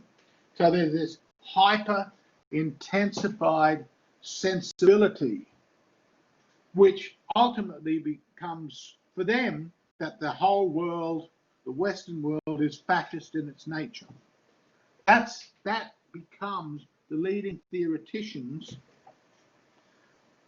who are sympathetic to this movement, who, in a sense, the brain's trust of this brain's trust to society, so the higher part of the brain. That's how they increasingly come to define what the problem of their age is, to scout out all the vestiges of fascism which has infiltrated the whole society. And the way they want to do it is very much like Marx's generation,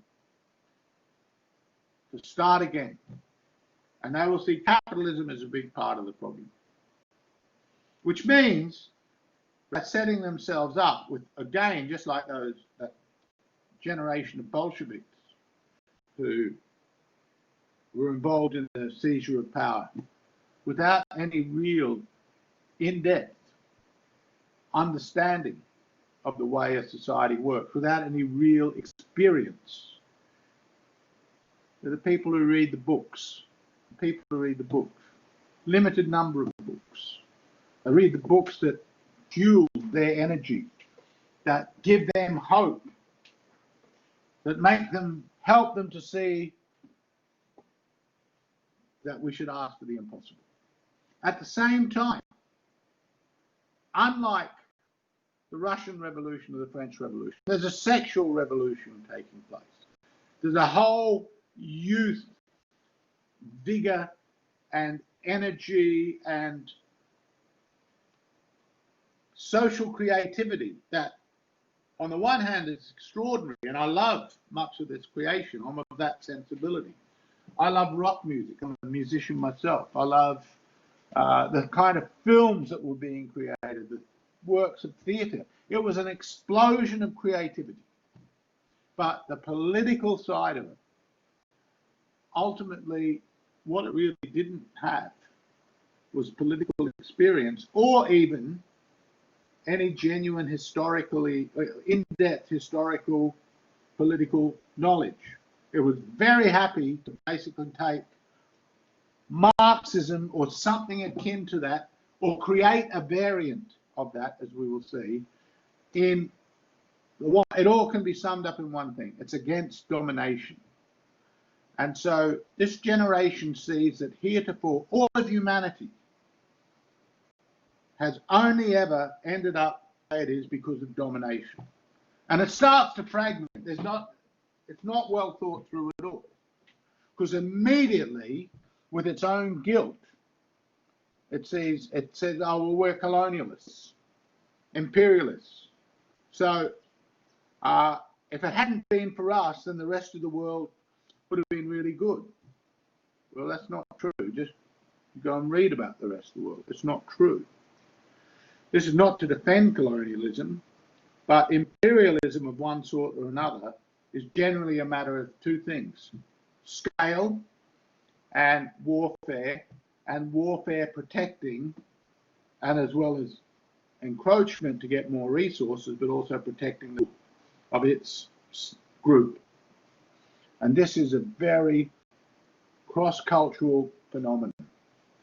But given that the moderns had swallowed the Enlightenment ideals of Rousseau, that we're born innocent and society corrupts us, which is a felicitous formulation, but there's absolutely no historical reason to believe this, then we can see everything is going to be like a house of cards, because this is a revolution in thinking. It's based around ideas, so the quality of the ideas is all important. And if there's one bad idea propping up the rest of ideas, then the whole thing will fall apart like a house of cards. And this means that insofar as our society is more idea-driven, more driven by those who read the books and by the books than at any other time in history, we can see that it is very fragile. And we have no idea how long it lasts. And given the present geopolitical circumstances, I'm focusing, that the reason I look at Pan-Islamism is because the Middle East is a kind of vortex. But if you do my course of politics, you'll also see, well, it's not only the Middle East, China is not to mention, or India. These other parts of the world have a very different mind mapping, very different set of ideas that drive it from the West. And in fact, this generation created something quite unique. There were many positive things about it, there were many beneficiaries about it, but it is highly fragile. And here's the point I'm wanting to make. It is absolutely out of kilter with every other traditionalist, and that includes China, India, Australia, and Russia, and both China. So Russia and China come out of their revolutions. China, of course, still has the political form of the revolution, but not the economic form. They come out more intensely pro-traditional than anything that you've got in the West. That the West is absolutely severed between those who are more traditional and the elites that basically spawned during this, or created, germinated during this student movement and wanting to fix up the world, and mitigated faith in its own capacity to do it, an absolute faith in the knowledge that it had that it could do it. And, you know, I see these young people and I think, you know, the girls are all beautiful and men, you know, so sure of themselves, and it's a time of, it's a time of excitement. It's like a carnival. But what is it? Most of politics is deadly boring.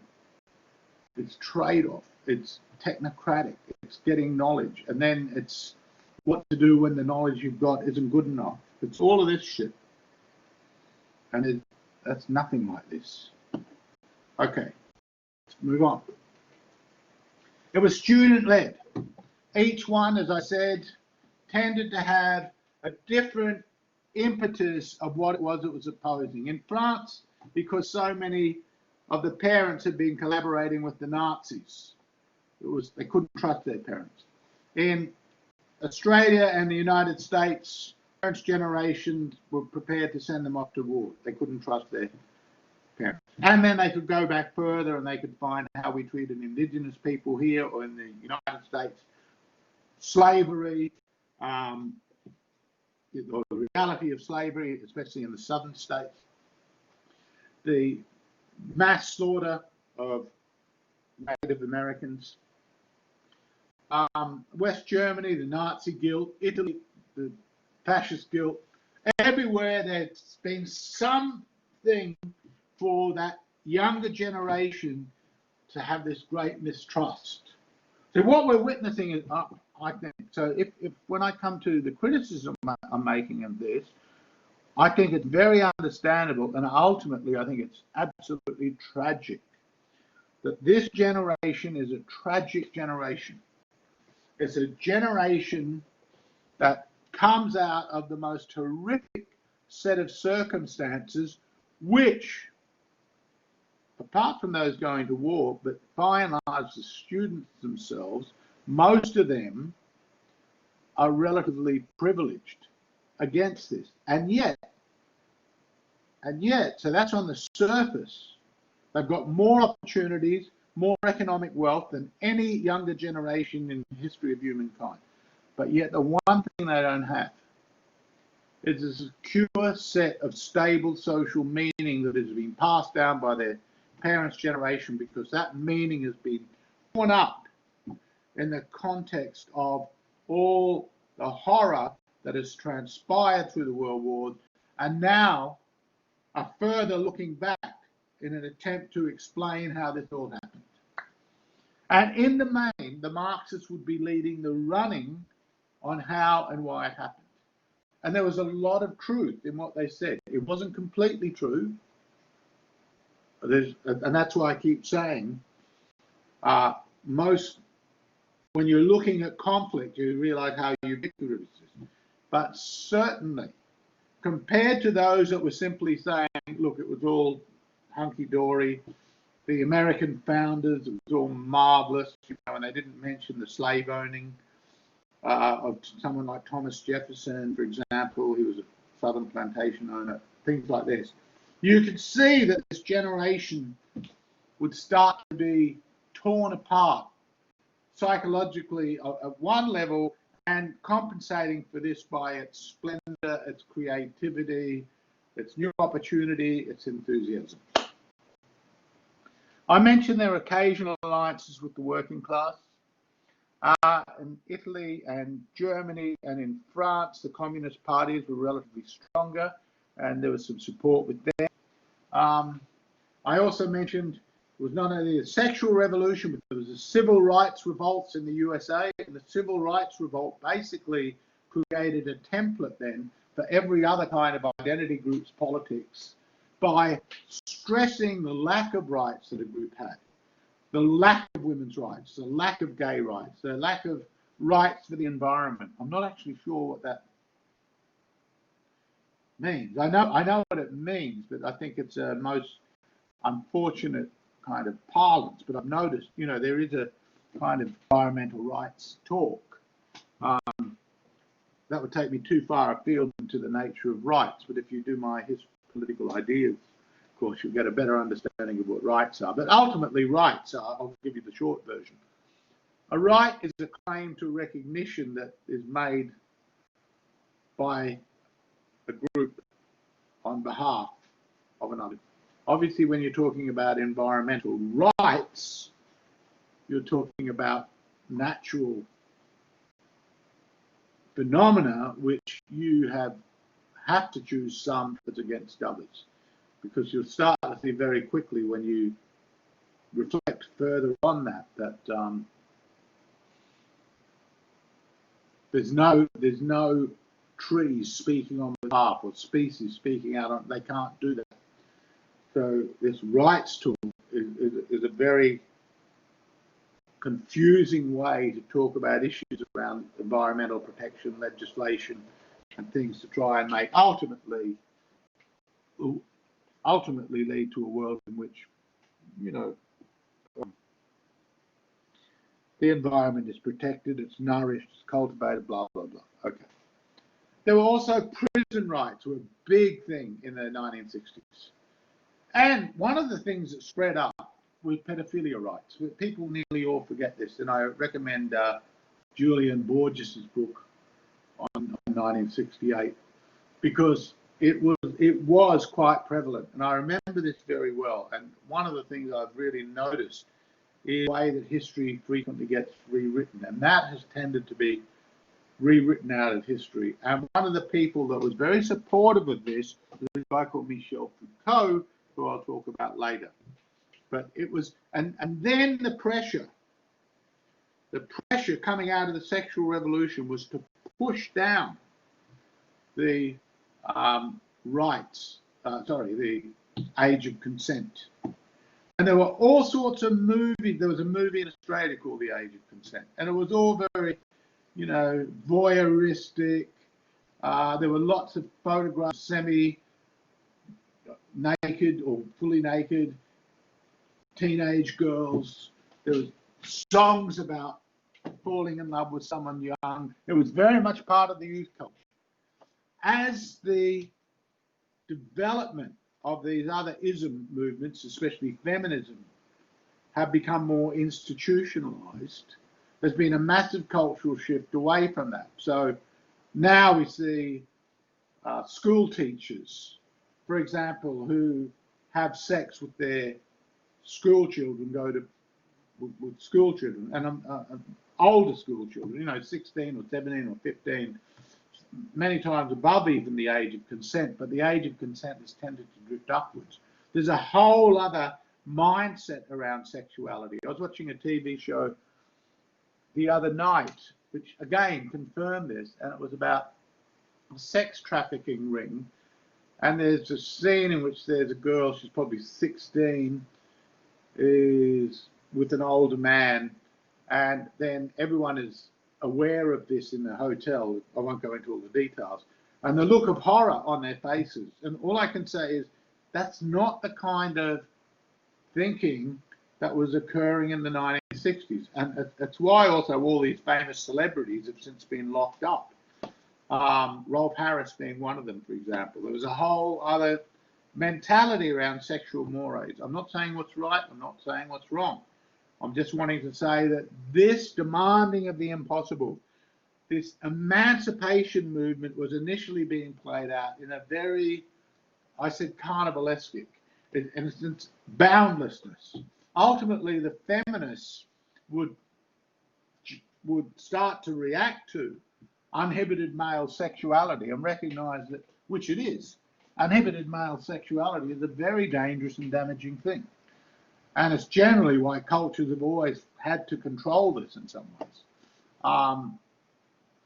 And so it's very interesting to see where the way in which regulation creeps back in around social behaviors, which in the initial, which is very typical, if you think of the French and Russian Revolution, you see exactly the same kind of phenomenon. Only this is purely at a social institutional level. It's not a complete breakdown, as I said. But it is a social transformation through the ideas and mores and practices when basically this generation gives up on marriage. They live together. Not, of course, not all. Of course not all. And then we see later, as we push for gay marriage, it's a reintroduction. Or another example is legislation of de facto law in operation, which is identical to family law concerning married partners. This, again, is absolutely the antithesis of the spirit of the 60s, but in a way, it is also, they're both indicative of the kind of new configurations, unforeseen, but ultimately that emerge out of these new social transformations. Okay.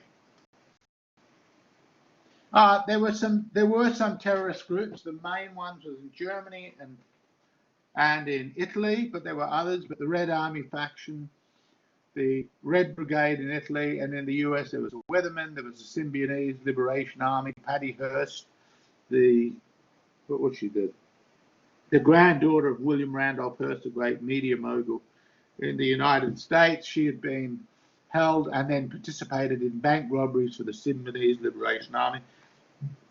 The Black Panthers went strutting around in their kind of military fatigue, a variant of it. Whether that was strictly terrorist, but it was caught up in shootouts with the police. But there were various groups. Some of them went into hiding for 20, 30 years. Some have since become pardoned. Some have since had quite reasonable public presence afterwards. But you look up that for yourself. Now, in terms of connection with the French and Revolution, what we see very quickly on is how quickly rights-based language, women's rights, gay rights. Now, in some ways, that tends to overleap and then take possession of the theoreticians who initially tend to think like Marx. Even though in some ways they're very different, but I'm thinking of people like Jacques Derrida, Michel Foucault, in fact, the French Gilles Deleuze, their way of thinking about politics has nothing to do with rights-based speech. And in a sense, that's closer to, as I said, Marx and a Marxist-Leninist for whom rights talk is shit talk. Rights talk, said Marx, is bourgeois talk. But as this plays out, rights talks become more and more the case. And the theoreticians all increasingly make their case that what they're doing is an ethics. And if you go back to their early writings, it's not. But generally not. But it becomes that way. Why does it become that way? Because the revolt that is taking place is really a revolt of what I said, of ideas. And to change the way in which ideas are played out and how we can form alignments of solidarity in which ideas are decisive in shaping those alignments. In traditional societies, ideas are kind of an offshoot of the alignments of solidarity that are intrinsic to the tradition. With what is going on here, where you try to recreate the social relationships according to the ideas you have, the books you've read, keep coming back to that, but that's exactly what it is. Then ideas are going to be all important. They're going to be the thing that matter most, because you don't have the solidarity already there. You've got to invent it. For example, there was very little solidarity ever in history amongst women as women.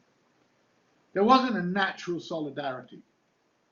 Now, at the time then of the student movement, women in the student group of women, and then some others, and then gradually it spreads, they form a bond of solidarity in their demands about what should be done. And in forming that bond of solidarity, they then idealize women as qua women. That is, when I say idealize, I mean they treat women then as essentially all of a piece in their needs, in their wants, in their lack of rights, and therefore in their claim to rights. You can see this is really a replication of the initial claims about rights in the people that emerges prior to, but really intensifies during the French Revolution. So group identity then becomes, so people uncover dimensions of experience which they believe have been thwarted, or potentials that they have been frustrated. Again, this is a young group of people wanting to go into the workforce, wanting opportunities, and there were still certain obstacles to certain groups. In the case of the black experience in America, as I said, it was the civil rights restrictions in the southern states was, really abominable. And so it's really understandable why this would activate this group of solidarity, and it started to activate groups. But ultimately, what is happening is in your idealization. It's exactly the same as I said with what happens with the term the people in the French Revolution. You start idealizing a group. So that, what I mean by that is there's a set of ideas now which you should support if you are in step with the program of the emancipation of women, or the emancipation of blacks, or the emancipation of gays. And if your ideas differ from that, then you're not really with the program. So what's that mean? I'm gay, but I'm out of kilt with gay live movement. What, I'm not gay? I'm a woman, but I'm not a woman because I don't think exactly, I have a very traditional view of my role, and I want that role. I want to be a housewife. Which, from a feminist position, you want to be a slave, you want to be a doormat for a man. You can see how these contestations are being played out. But they're being played out around identity, and identity now is being driven by a representative group who have selected the ideas which are seen as defining the group. And where there's success is it gets more and more participants supporting it. But in the main, what you find over and over and over again is that it's where these elites form that the intensification of that kind of narrative card, so to speak, that rights-based leverage is being deployed. And that's because there's a contestation going on within the society at the upper levels, amongst the upper group of the society, not the furthest upperest group, not the most upper group, not the billionaires and zillionaires or whatever, but others who, through entering into a profession, entering into professional life, can be very efficacious in the formation of what a society will look like. That is, ruling class. They are members of a class who aspire to have a ruling input into the way in which the society is developed. And this is all very much post-French Revolution, because prior to the French Revolution, you were either cultivated in your elite group to have a certain kind of political power, or for whatever reason you may have rebelled and therefore garnered some support and become a leader. But the idea that that everybody who has a certain education should be informed about all the machinations of state, and therefore should be pushing to make the state serve particular social programs, whether it's environmental, whether it's sexual, whether it's, all manner of things, race-based. No one thought like this before. No one thought like this. It didn't mean, of course, that there weren't consensuses that were formed, often through mere default. But then as ideas start to matter more and more, then ideological programs get set up. And we see that, this can be dangerous in a conservative form as well as in a radical form, because if you think about the kind of narratives that were coming out about race, and yes, in 19th century America, this was then being used by groups to justify the extermination of Native Americans, or pushing out of the land grab that was going on, and in the southern states, the enslavement of black Americans and so on. So, but the practices generally preceded, and the ideas apart from practices end up being just for that. Now, the fact also that it's the students is something very much that along the lines of the Russian Revolution. It's the students only. There's not really the same kind, so the army doesn't have the same kind of power And what we will see over time is, as job opportunities arise, we do see that the elite that's educated and then moves into the other institutions, including even the army. That's why issues like transgender in the army, gays in the army, by the time this group, this demographic, had taken hold of the arms of power, had become the institutional elites, these ideas then, and especially as they're also constantly being generated in the universities, because these ideas have also taken hold of the university, the entire curriculum is changed. What people studied in 1950 is nothing like what you studied. If you do the arts now, you can do an entire degree on women's studies or black studies or some kind of gay studies on identity, depending on your university. But you can tailor your whole degree around your specific identity and interest. Now that was impossible in the 1950s. That's just not the way it taught. Now, of course, there was an elite group there. Elites are the constant of political life. So that there are elites is nothing new. What is new is the ideas that the elites then deploy as part and parcel of their elite economic position, of what advances economically, social status, that enable them, in a sense, to do what it is they aspire to do, and what the society also needs, and that is rule in some way. Rule, create consensuses, mobilize consensuses, monitor consensuses, check who's on the page and who's not, expel those from, and we'll see how this happens. So, but this is a new left. It's a new left. In the main, very little, definitely no sympathy with Stalin. Some still like Lenin, but in the main, it's not Stalinist or Leninist. If you like, it's more anarchic. But ultimately, it'll very quickly become something in which managers and corporate capital will also be caught up, because even though every morning I wake up on the wrong side of capitalism, the fact is that the students were not on the wrong side of capitalism.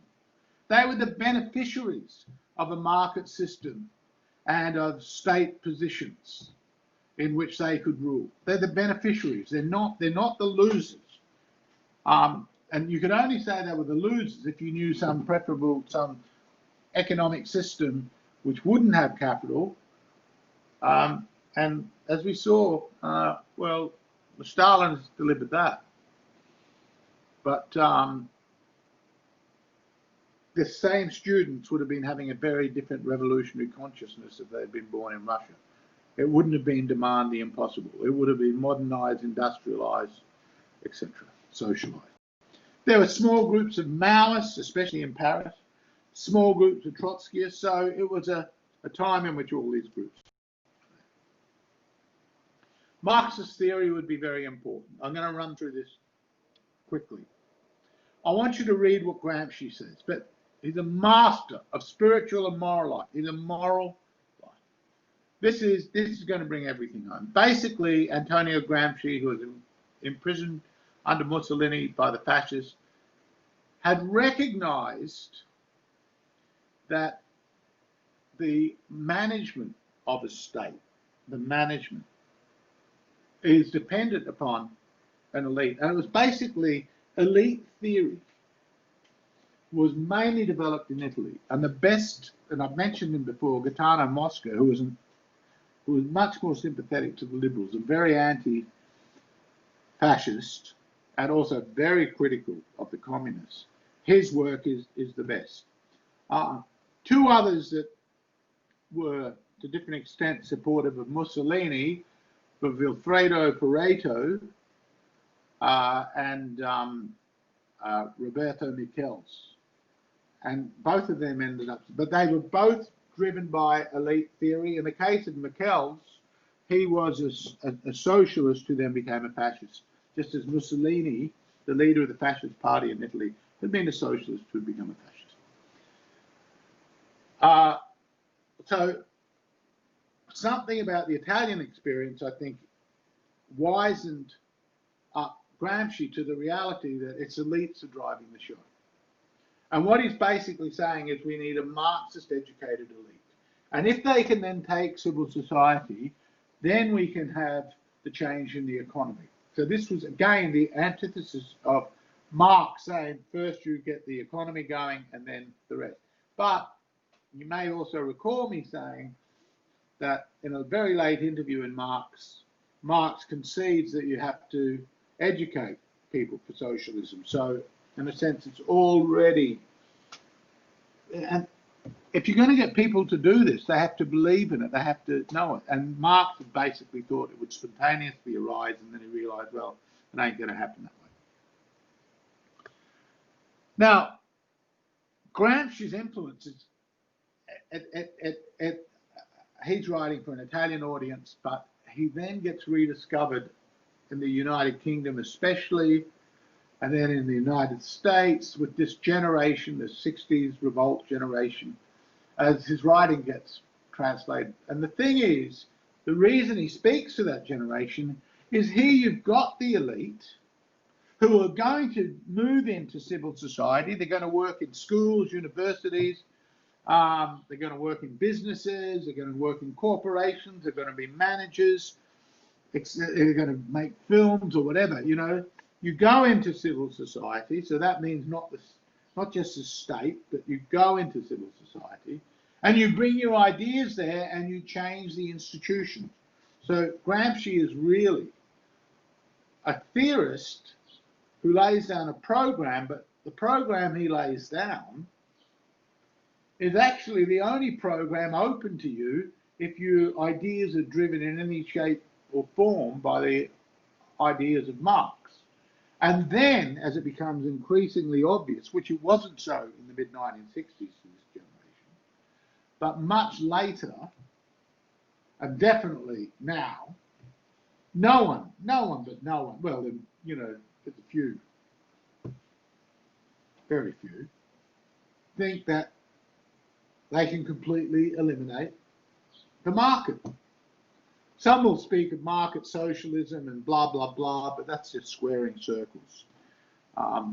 Really, you can have a market and you can have the state and their interpenetration. I've said this too many times to repeat myself. Okay, so Gramsci basically articulates a program, and other people will find that that's the only program open. They didn't need Gramsci to tell them this, because basically they're moving into economic positions of power and influence, social positions of power and influence, and their ideas about what the society should be are coming from their radical ideas, which they've picked up in universities through the teachers and through that generation of the 1960s that then reproduces itself in schools, in universities, and then over time through identity politics, which is pretty well describing the elite ideational matrix within the West.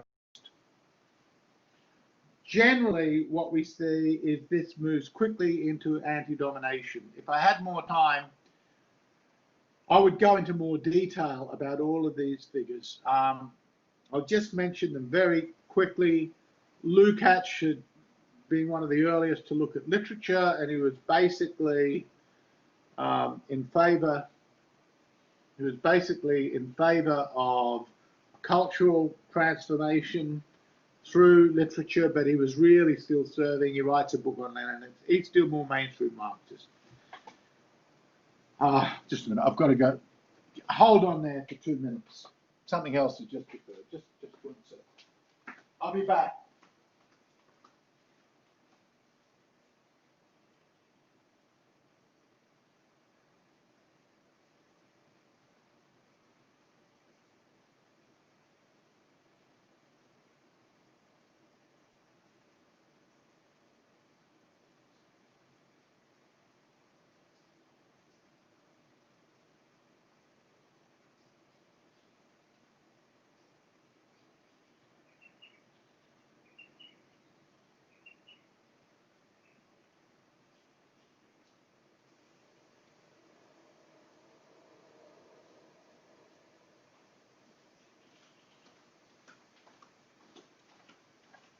Forgive these couple of interruptions, a couple of things around the house. I just want to say the reason I haven't paused the recording is if I record this system, it'll end up dividing the lectures and it'll create confusion, and I'd rather keep it all in one go. Anyway, Walter Benjamin became a major figure in cultural Marxism.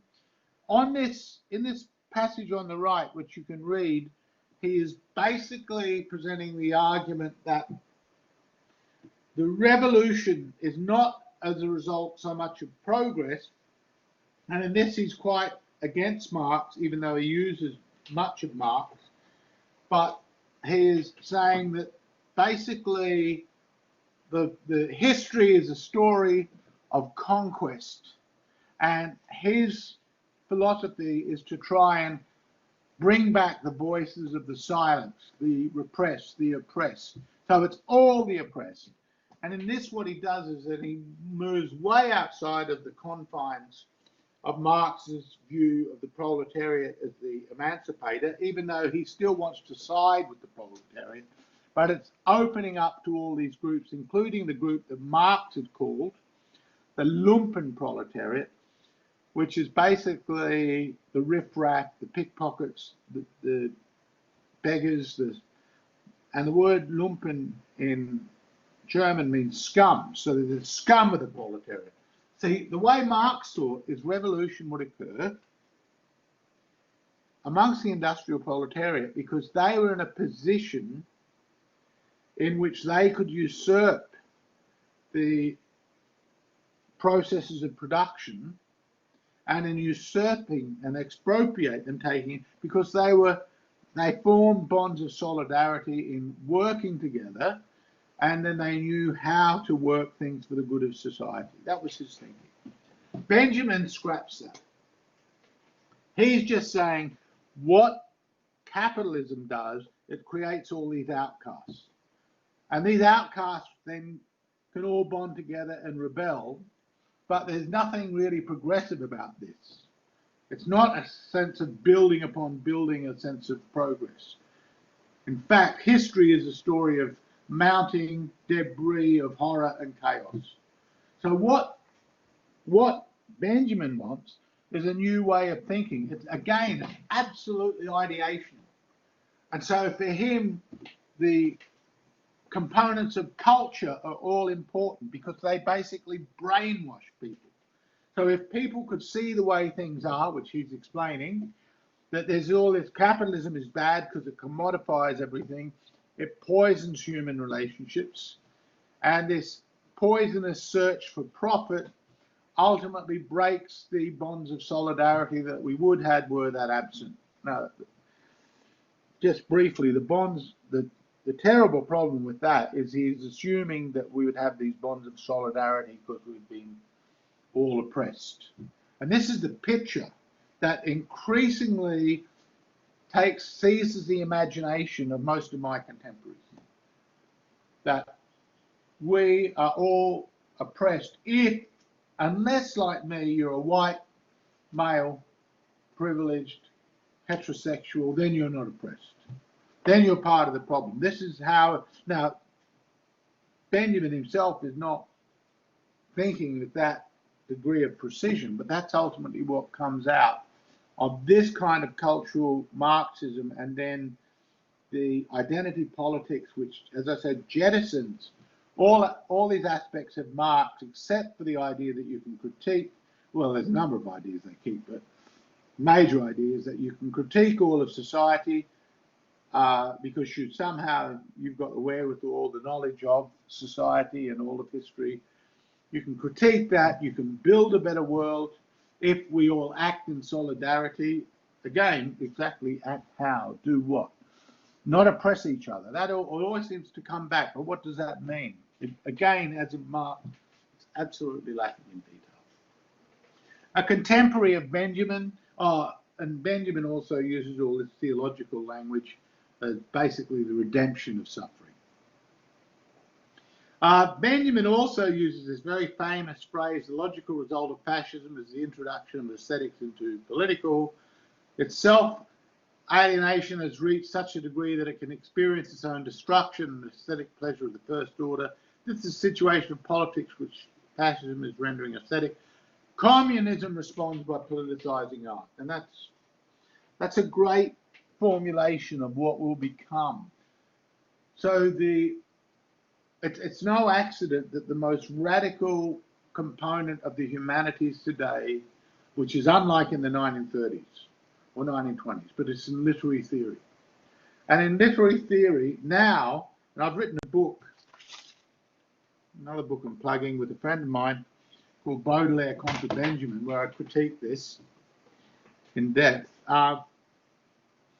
The idea and the reason, why literary departments see themselves as so revolutionary is because they see all art, all literature, all film as ultimately a medium of political expression, and they see their job as to provide a critical engagement with that, thereby to better engage with reality, which you can then fix. This is, as I said, it's very idealistic. It's very, in fact, it's very naive, and it's got nothing to do with running factories or actually building anything. It's basically all around speaking, writing, talking in a certain manner. If you position yourself against the injustices, you can see it then becomes very moral, ethical, the injustices of the society, which you will dedicate yourself to rectifying through somehow making everything more equal. The problem is in the how, and the problem is in whether it really is more equal, or really what is happening is that this elite now becomes the indispensable educator of the society, and hence the first beneficiary, or a major beneficiary. They're never going to be the first beneficiary of any kind of economic production. Okay, I mentioned Benjamin. Others that are part of the Frankfurt School, he was on the margins of the Frankfurt School, particularly Theodor Adorno and Max Horkheimer. Adorno especially Adorno really loved Benjamin. He co-wrote the Dialectics of Enlightenment with Max Horkheimer. And he basically focuses upon culture, and again the politicization of culture. Horkheimer was more interested more generally in the social sciences, and then there was Herbert Marcuse, who brings together Freud and Marx. And Marcuse, in the latter part of the 1960s, he was probably the most famous person in the New Left in the world. But over time, Adorno, especially, and Benjamin would become more important. In Germany, there was Jürgen Habermas. He had a much more, but it was still very Marxist, but Marxist plus a more rationalist. I don't want to go too far into this, but he's less influenced by some of the, what could I say? He was more driven by the philosophy of Immanuel Kant.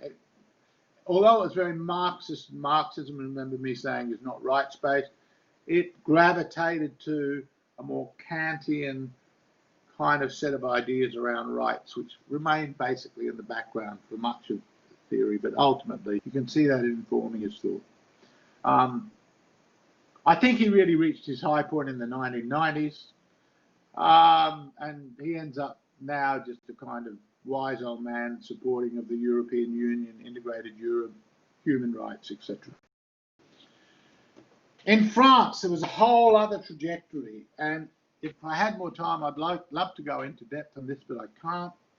I would just say that it went from being much more nihilist, much more Nietzschean, but because of its Marxian commitment, it ends up really presenting itself as a kind of variant of Nietzsche plus Marx. One of the early figures, I didn't put him up there, Georges Bataille is a good example of that. He loved Nietzsche, he loved Marx, he tries to bring them together. Oh, no, I do have Georges Bataille there. The other one that they like, the other theorist they like, is the Marquis de Sade. And this touches upon earlier about the complete opening up of human sexuality and indeed the violence around sexuality, of which Sartre's books are full.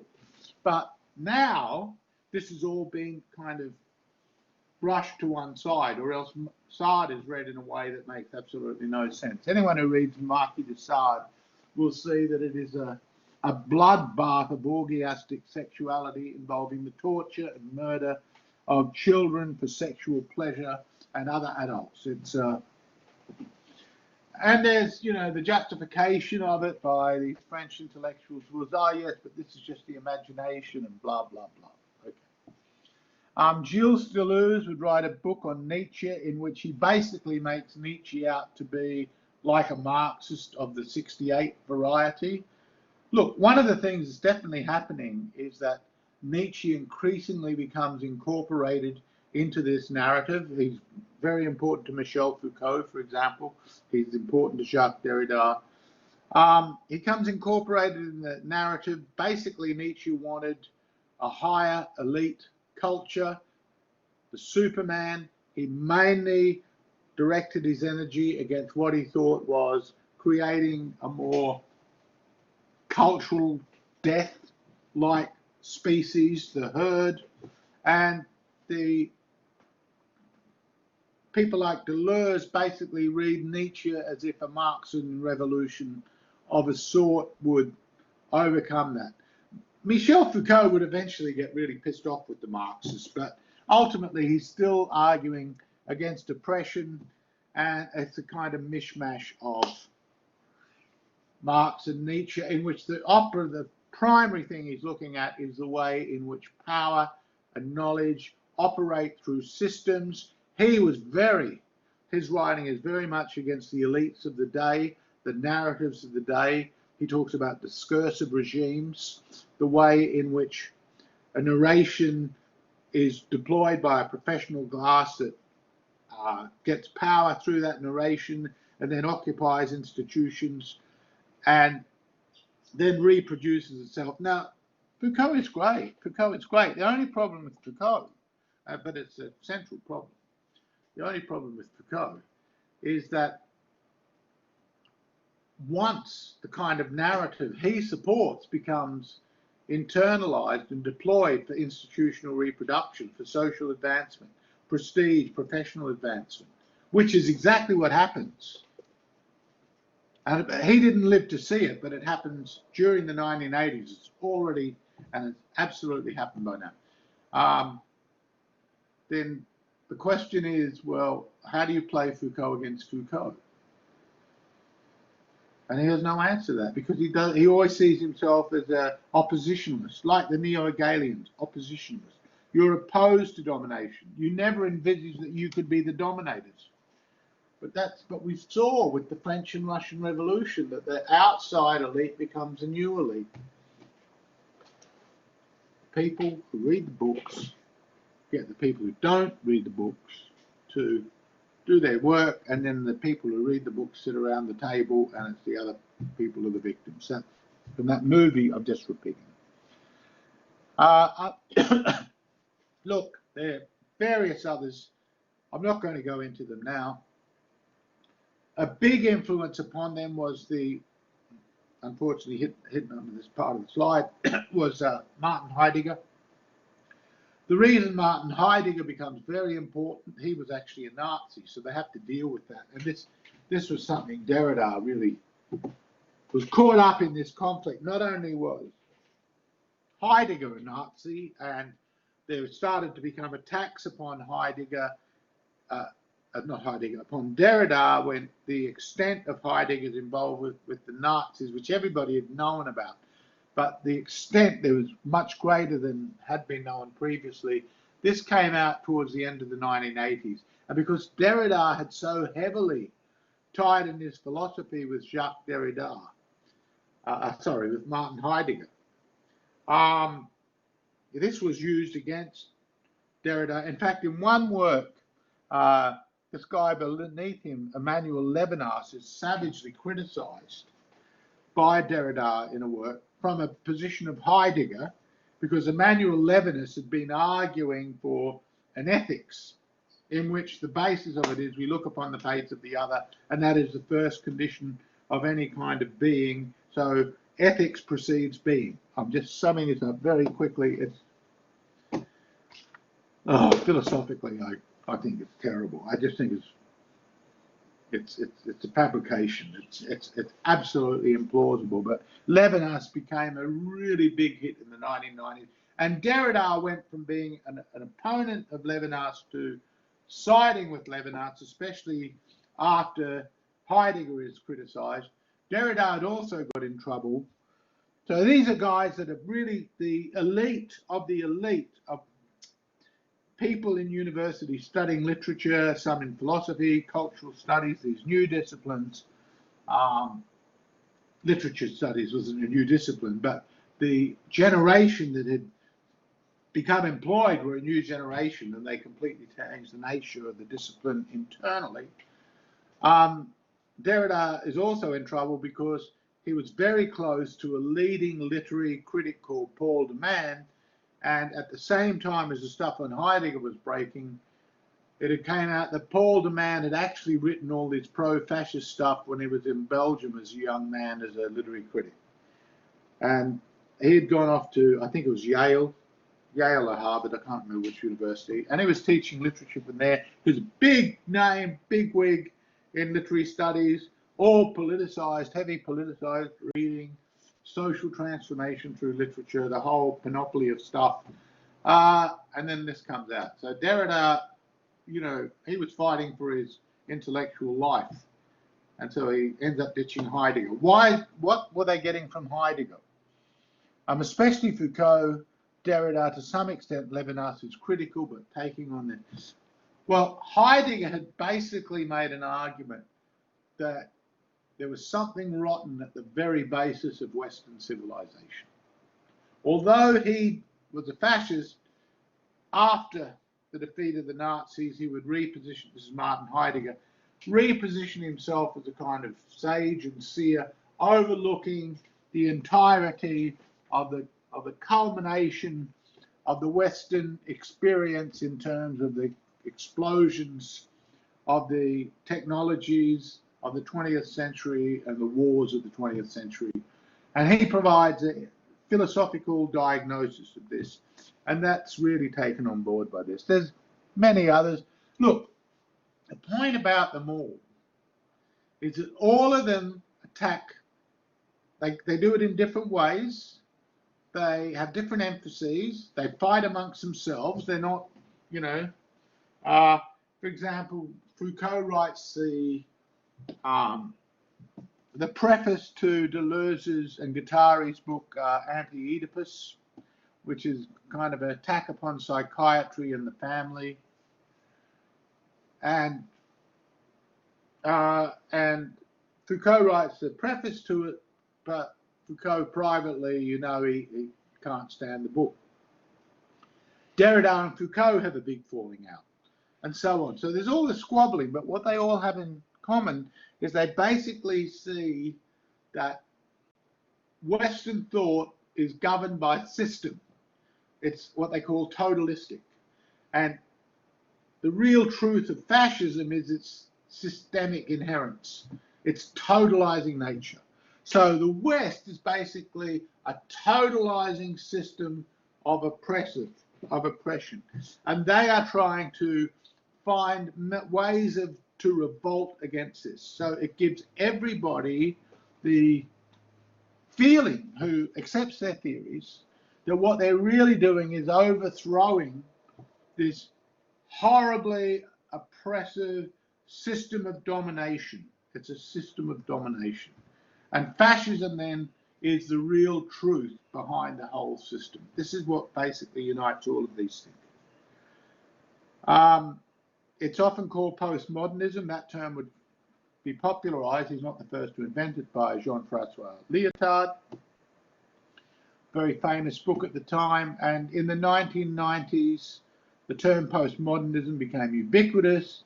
It basically was, the postmodern was an attack upon totalizing or grand narratives, big picture narratives, and it was basically looking for all these minority groups to overthrow oppression. So you can see how it links up very strongly with identity politics. Even though it's happening in France, it gets exported into the US and then the UK, and then finally it makes its way into Germany and so on. Australia, pretty early on.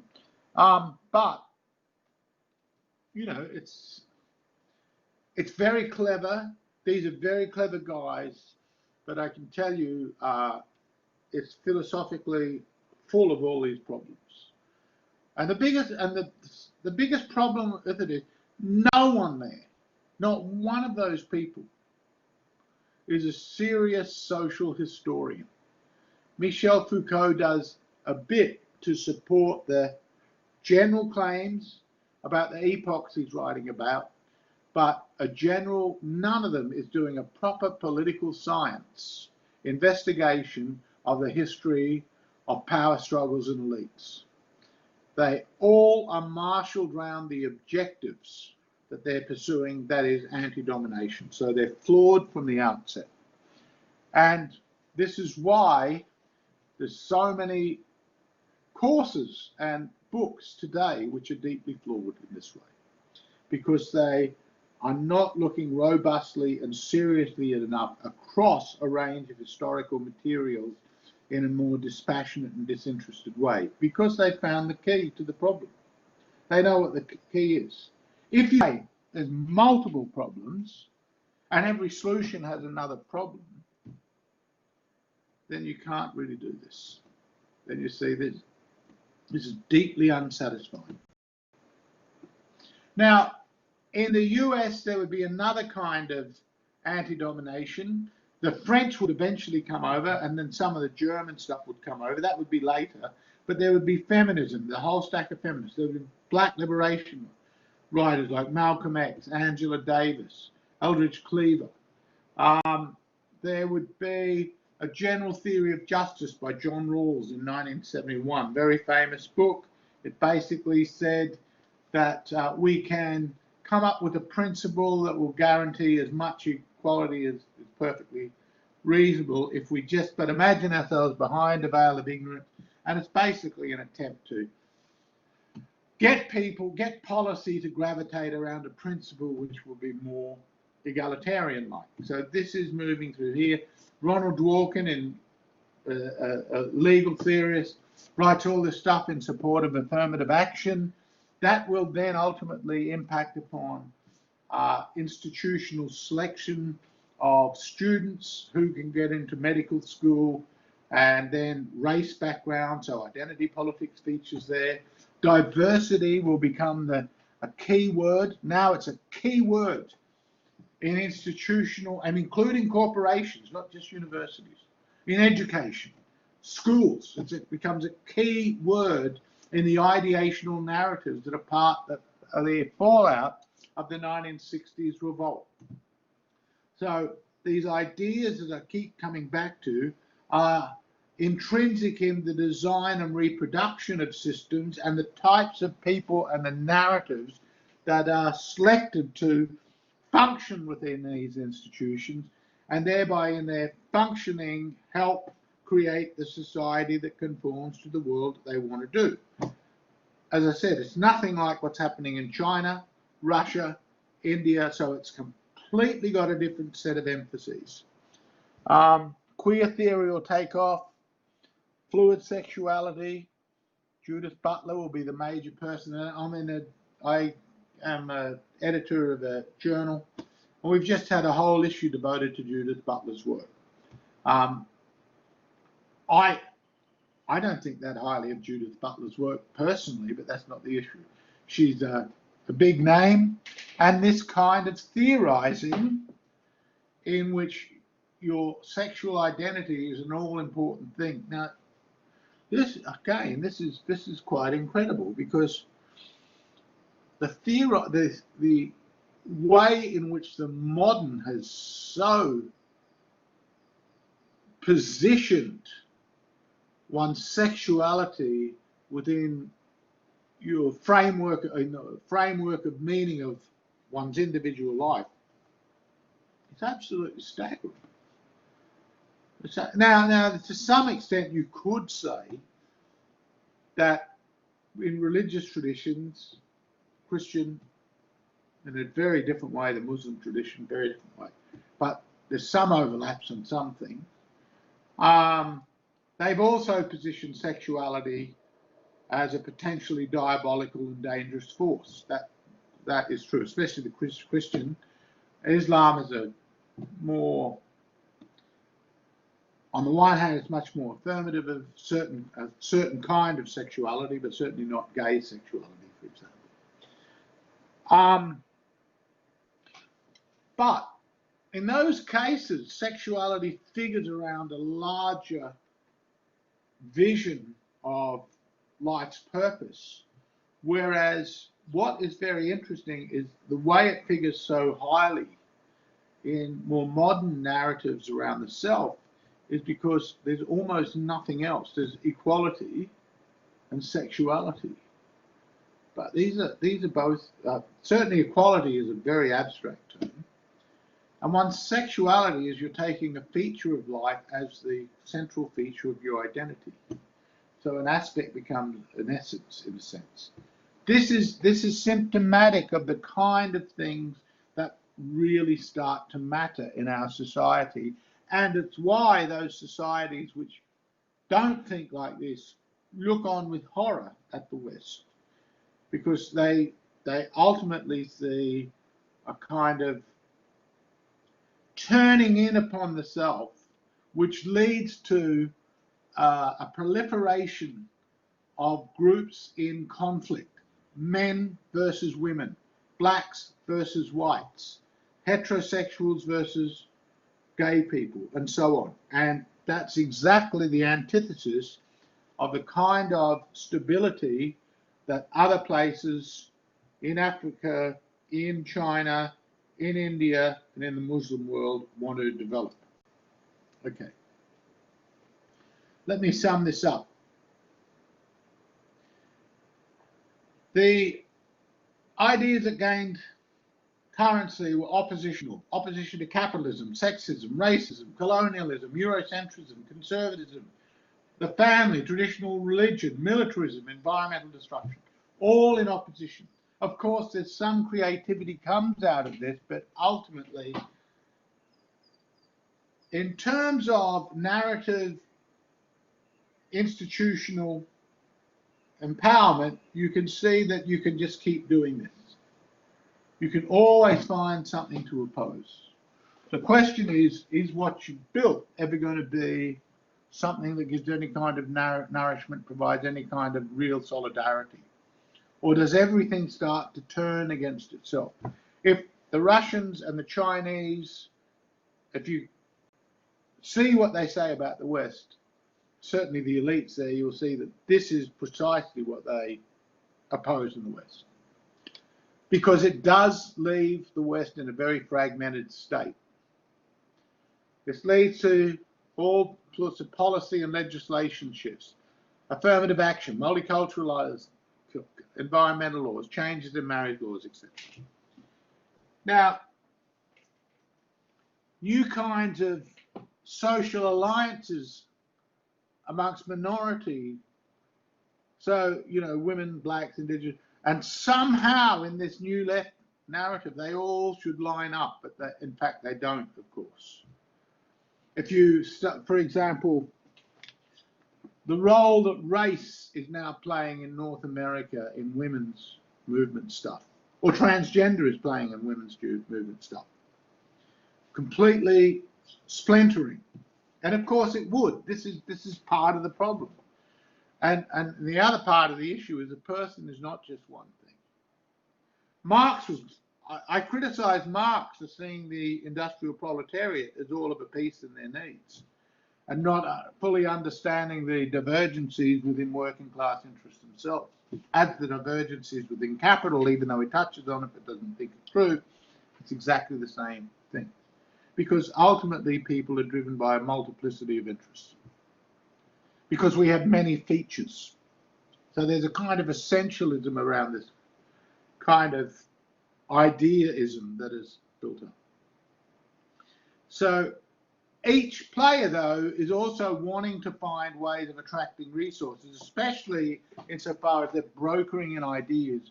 As they go to university, if you study in the arts, for example, you'll learn how to identify, you will learn how to emphasize, and this has now infiltrated various subjects. Ethics, for example, in nursing, again, where you'd be made aware of racism and all of this stuff. But university policy more generally, again, made conscious of all this. So this comes, there's a kind of economic agency that's involved in the reproduction of the narrative. This also feeds into private companies. Managers now learn this. Companies, corporations present themselves in terms of how they position themselves on a social issue. Rugby Australia, the very famous example. Rugby Australia would tear up the contract, ultimately pay a heavy price for doing so, of the rugby player Israel Folau, who's a traditional Christian, who writes a tweet basically attacking adulterers, fornicators, liars, you know, a whole bunch of people, but he also puts in homosexuals. And putting that in the tweet is really the decisive decision, because Qantas then threaten Rugby Australia with pulling all funding unless they get rid of him. So you can see a corporation now, it might be a multi-billion-dollar industry, aviation industry, finds itself implicated in the kind of narratives of social inclusiveness which illustrate its virtuous character. Again, you can see how contrary to Marx this is, and yet how the mindset of Marxism also feeds into it. It's again, the rights talks coming out of the French Revolution. You can see this also in there, the virtue talk that was so important to Robespierre. So the corporation doesn't only want to make money from you, it's presenting itself as a model of virtue. And anyone who then goes and plays football or cricket or any sport, insofar now as they get big wages because there's corporate sponsorship, they too must be virtuous models, because everyone now is a social model. You can see that there's this kind of matrix in which values and ideas are coming out of, again, that are predicated upon the experience of the West, bits and pieces from the French Revolution, the Russian Revolution, and this, especially now, this social revolution, ultimately play a decisive role in the social reproduction of the society. The working class, no longer important. Of course, you will still find people who write and speak about the, you know, the poverty and the terrible things that happen to the working class because of neoliberalism and capitalism, etc., etc. But at the end of the day, what we see time and time again is that the working classes have dropped away from the political parties which they initially founded. In Australia, that's the Labor Party. The Democrats in North America have usurped that role, even though it's a more complicated story, because the Democrats were ultimately the pro-slavery party in the United States. People don't have forgotten this. And generally, when, for example, Donald Trump won the election, his victory was dismissed as being the result of white trash, white privileged voters. And the white privileged voters were actually the poorest whites, the less skilled whites. And they knew this. And it was really symptomatic of the fact that what had happened in that election was very sociological, very sociologically driven, but it was being interpreted on the basis of this identity politics. And what had happened is the working class pushed to one side. Didn't matter. Okay. So the ideas of the 60s provide the idea of progress that comes to define a new political elite. It moves out into corporations, the managerial class, which is essential to running capitalist enterprises, as well as running all sorts of public enterprises, from universities to what school principals do, to what happens in hospitals, etc. I will leave this now with this paradoxes. On the one hand, we see it begins with the demand for more freedom. But then that leads to more legislation to defend the rights of the outgroups, which leads to, does it lead to more or less freedom? In this sense, we see the same dynamic, the same dialectic at work as we saw with the French and Russian revolutions. And we see this, one big way in which we see it is the fate of free speech. Never in my lifetime has speech been less free in my lifetime than it is now. And those people that don't want free speech are not at all worried by this, because it's justice versus free speech. So I'm not sort of someone saying I'm not saying anything that's contestable. What is contestable is whether you think social justice should take priority or free speech take priority. You figure that out for yourself, but I'm just saying the way deplatforming works, the way shame works through media journalists publicly shaming, the way university administration works, just at the Queensland University. And this is being presented as a kind of race issue, but it's really very much about funding. A student there speaking up about the University of Queensland's kowtowing to the Chinese government. He's critical of the relationships between Chinese money and the University of Queensland. He looks like being expelled from the university. This is unimaginable, even 10 years ago, 20, 30 years ago, absolutely unimaginable. Couldn't have happened. But it's happening everywhere, because everything with this identity politics framework coming out of the 60s is basically about politics. It's a moral position. So there's cultural terms like, again, terms that no one ever saw before. And in the 1960s, 1970s, these terms weren't in existence. Cultural appropriation. If you wear a sombrero in North America and you're not Mexican, that's seen as mocking Mexicans. Cultural appropriation. Trigger warnings.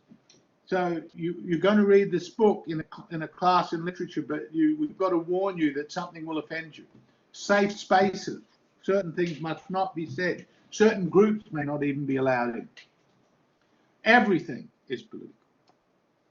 That's why speech cannot be free. Because speech is a political tool. Speech is a tool of oppression. This is the argument. Speech is a way of shoring up privilege. But of course, just wind back a bit, this is being said by an elite group that is also privileged.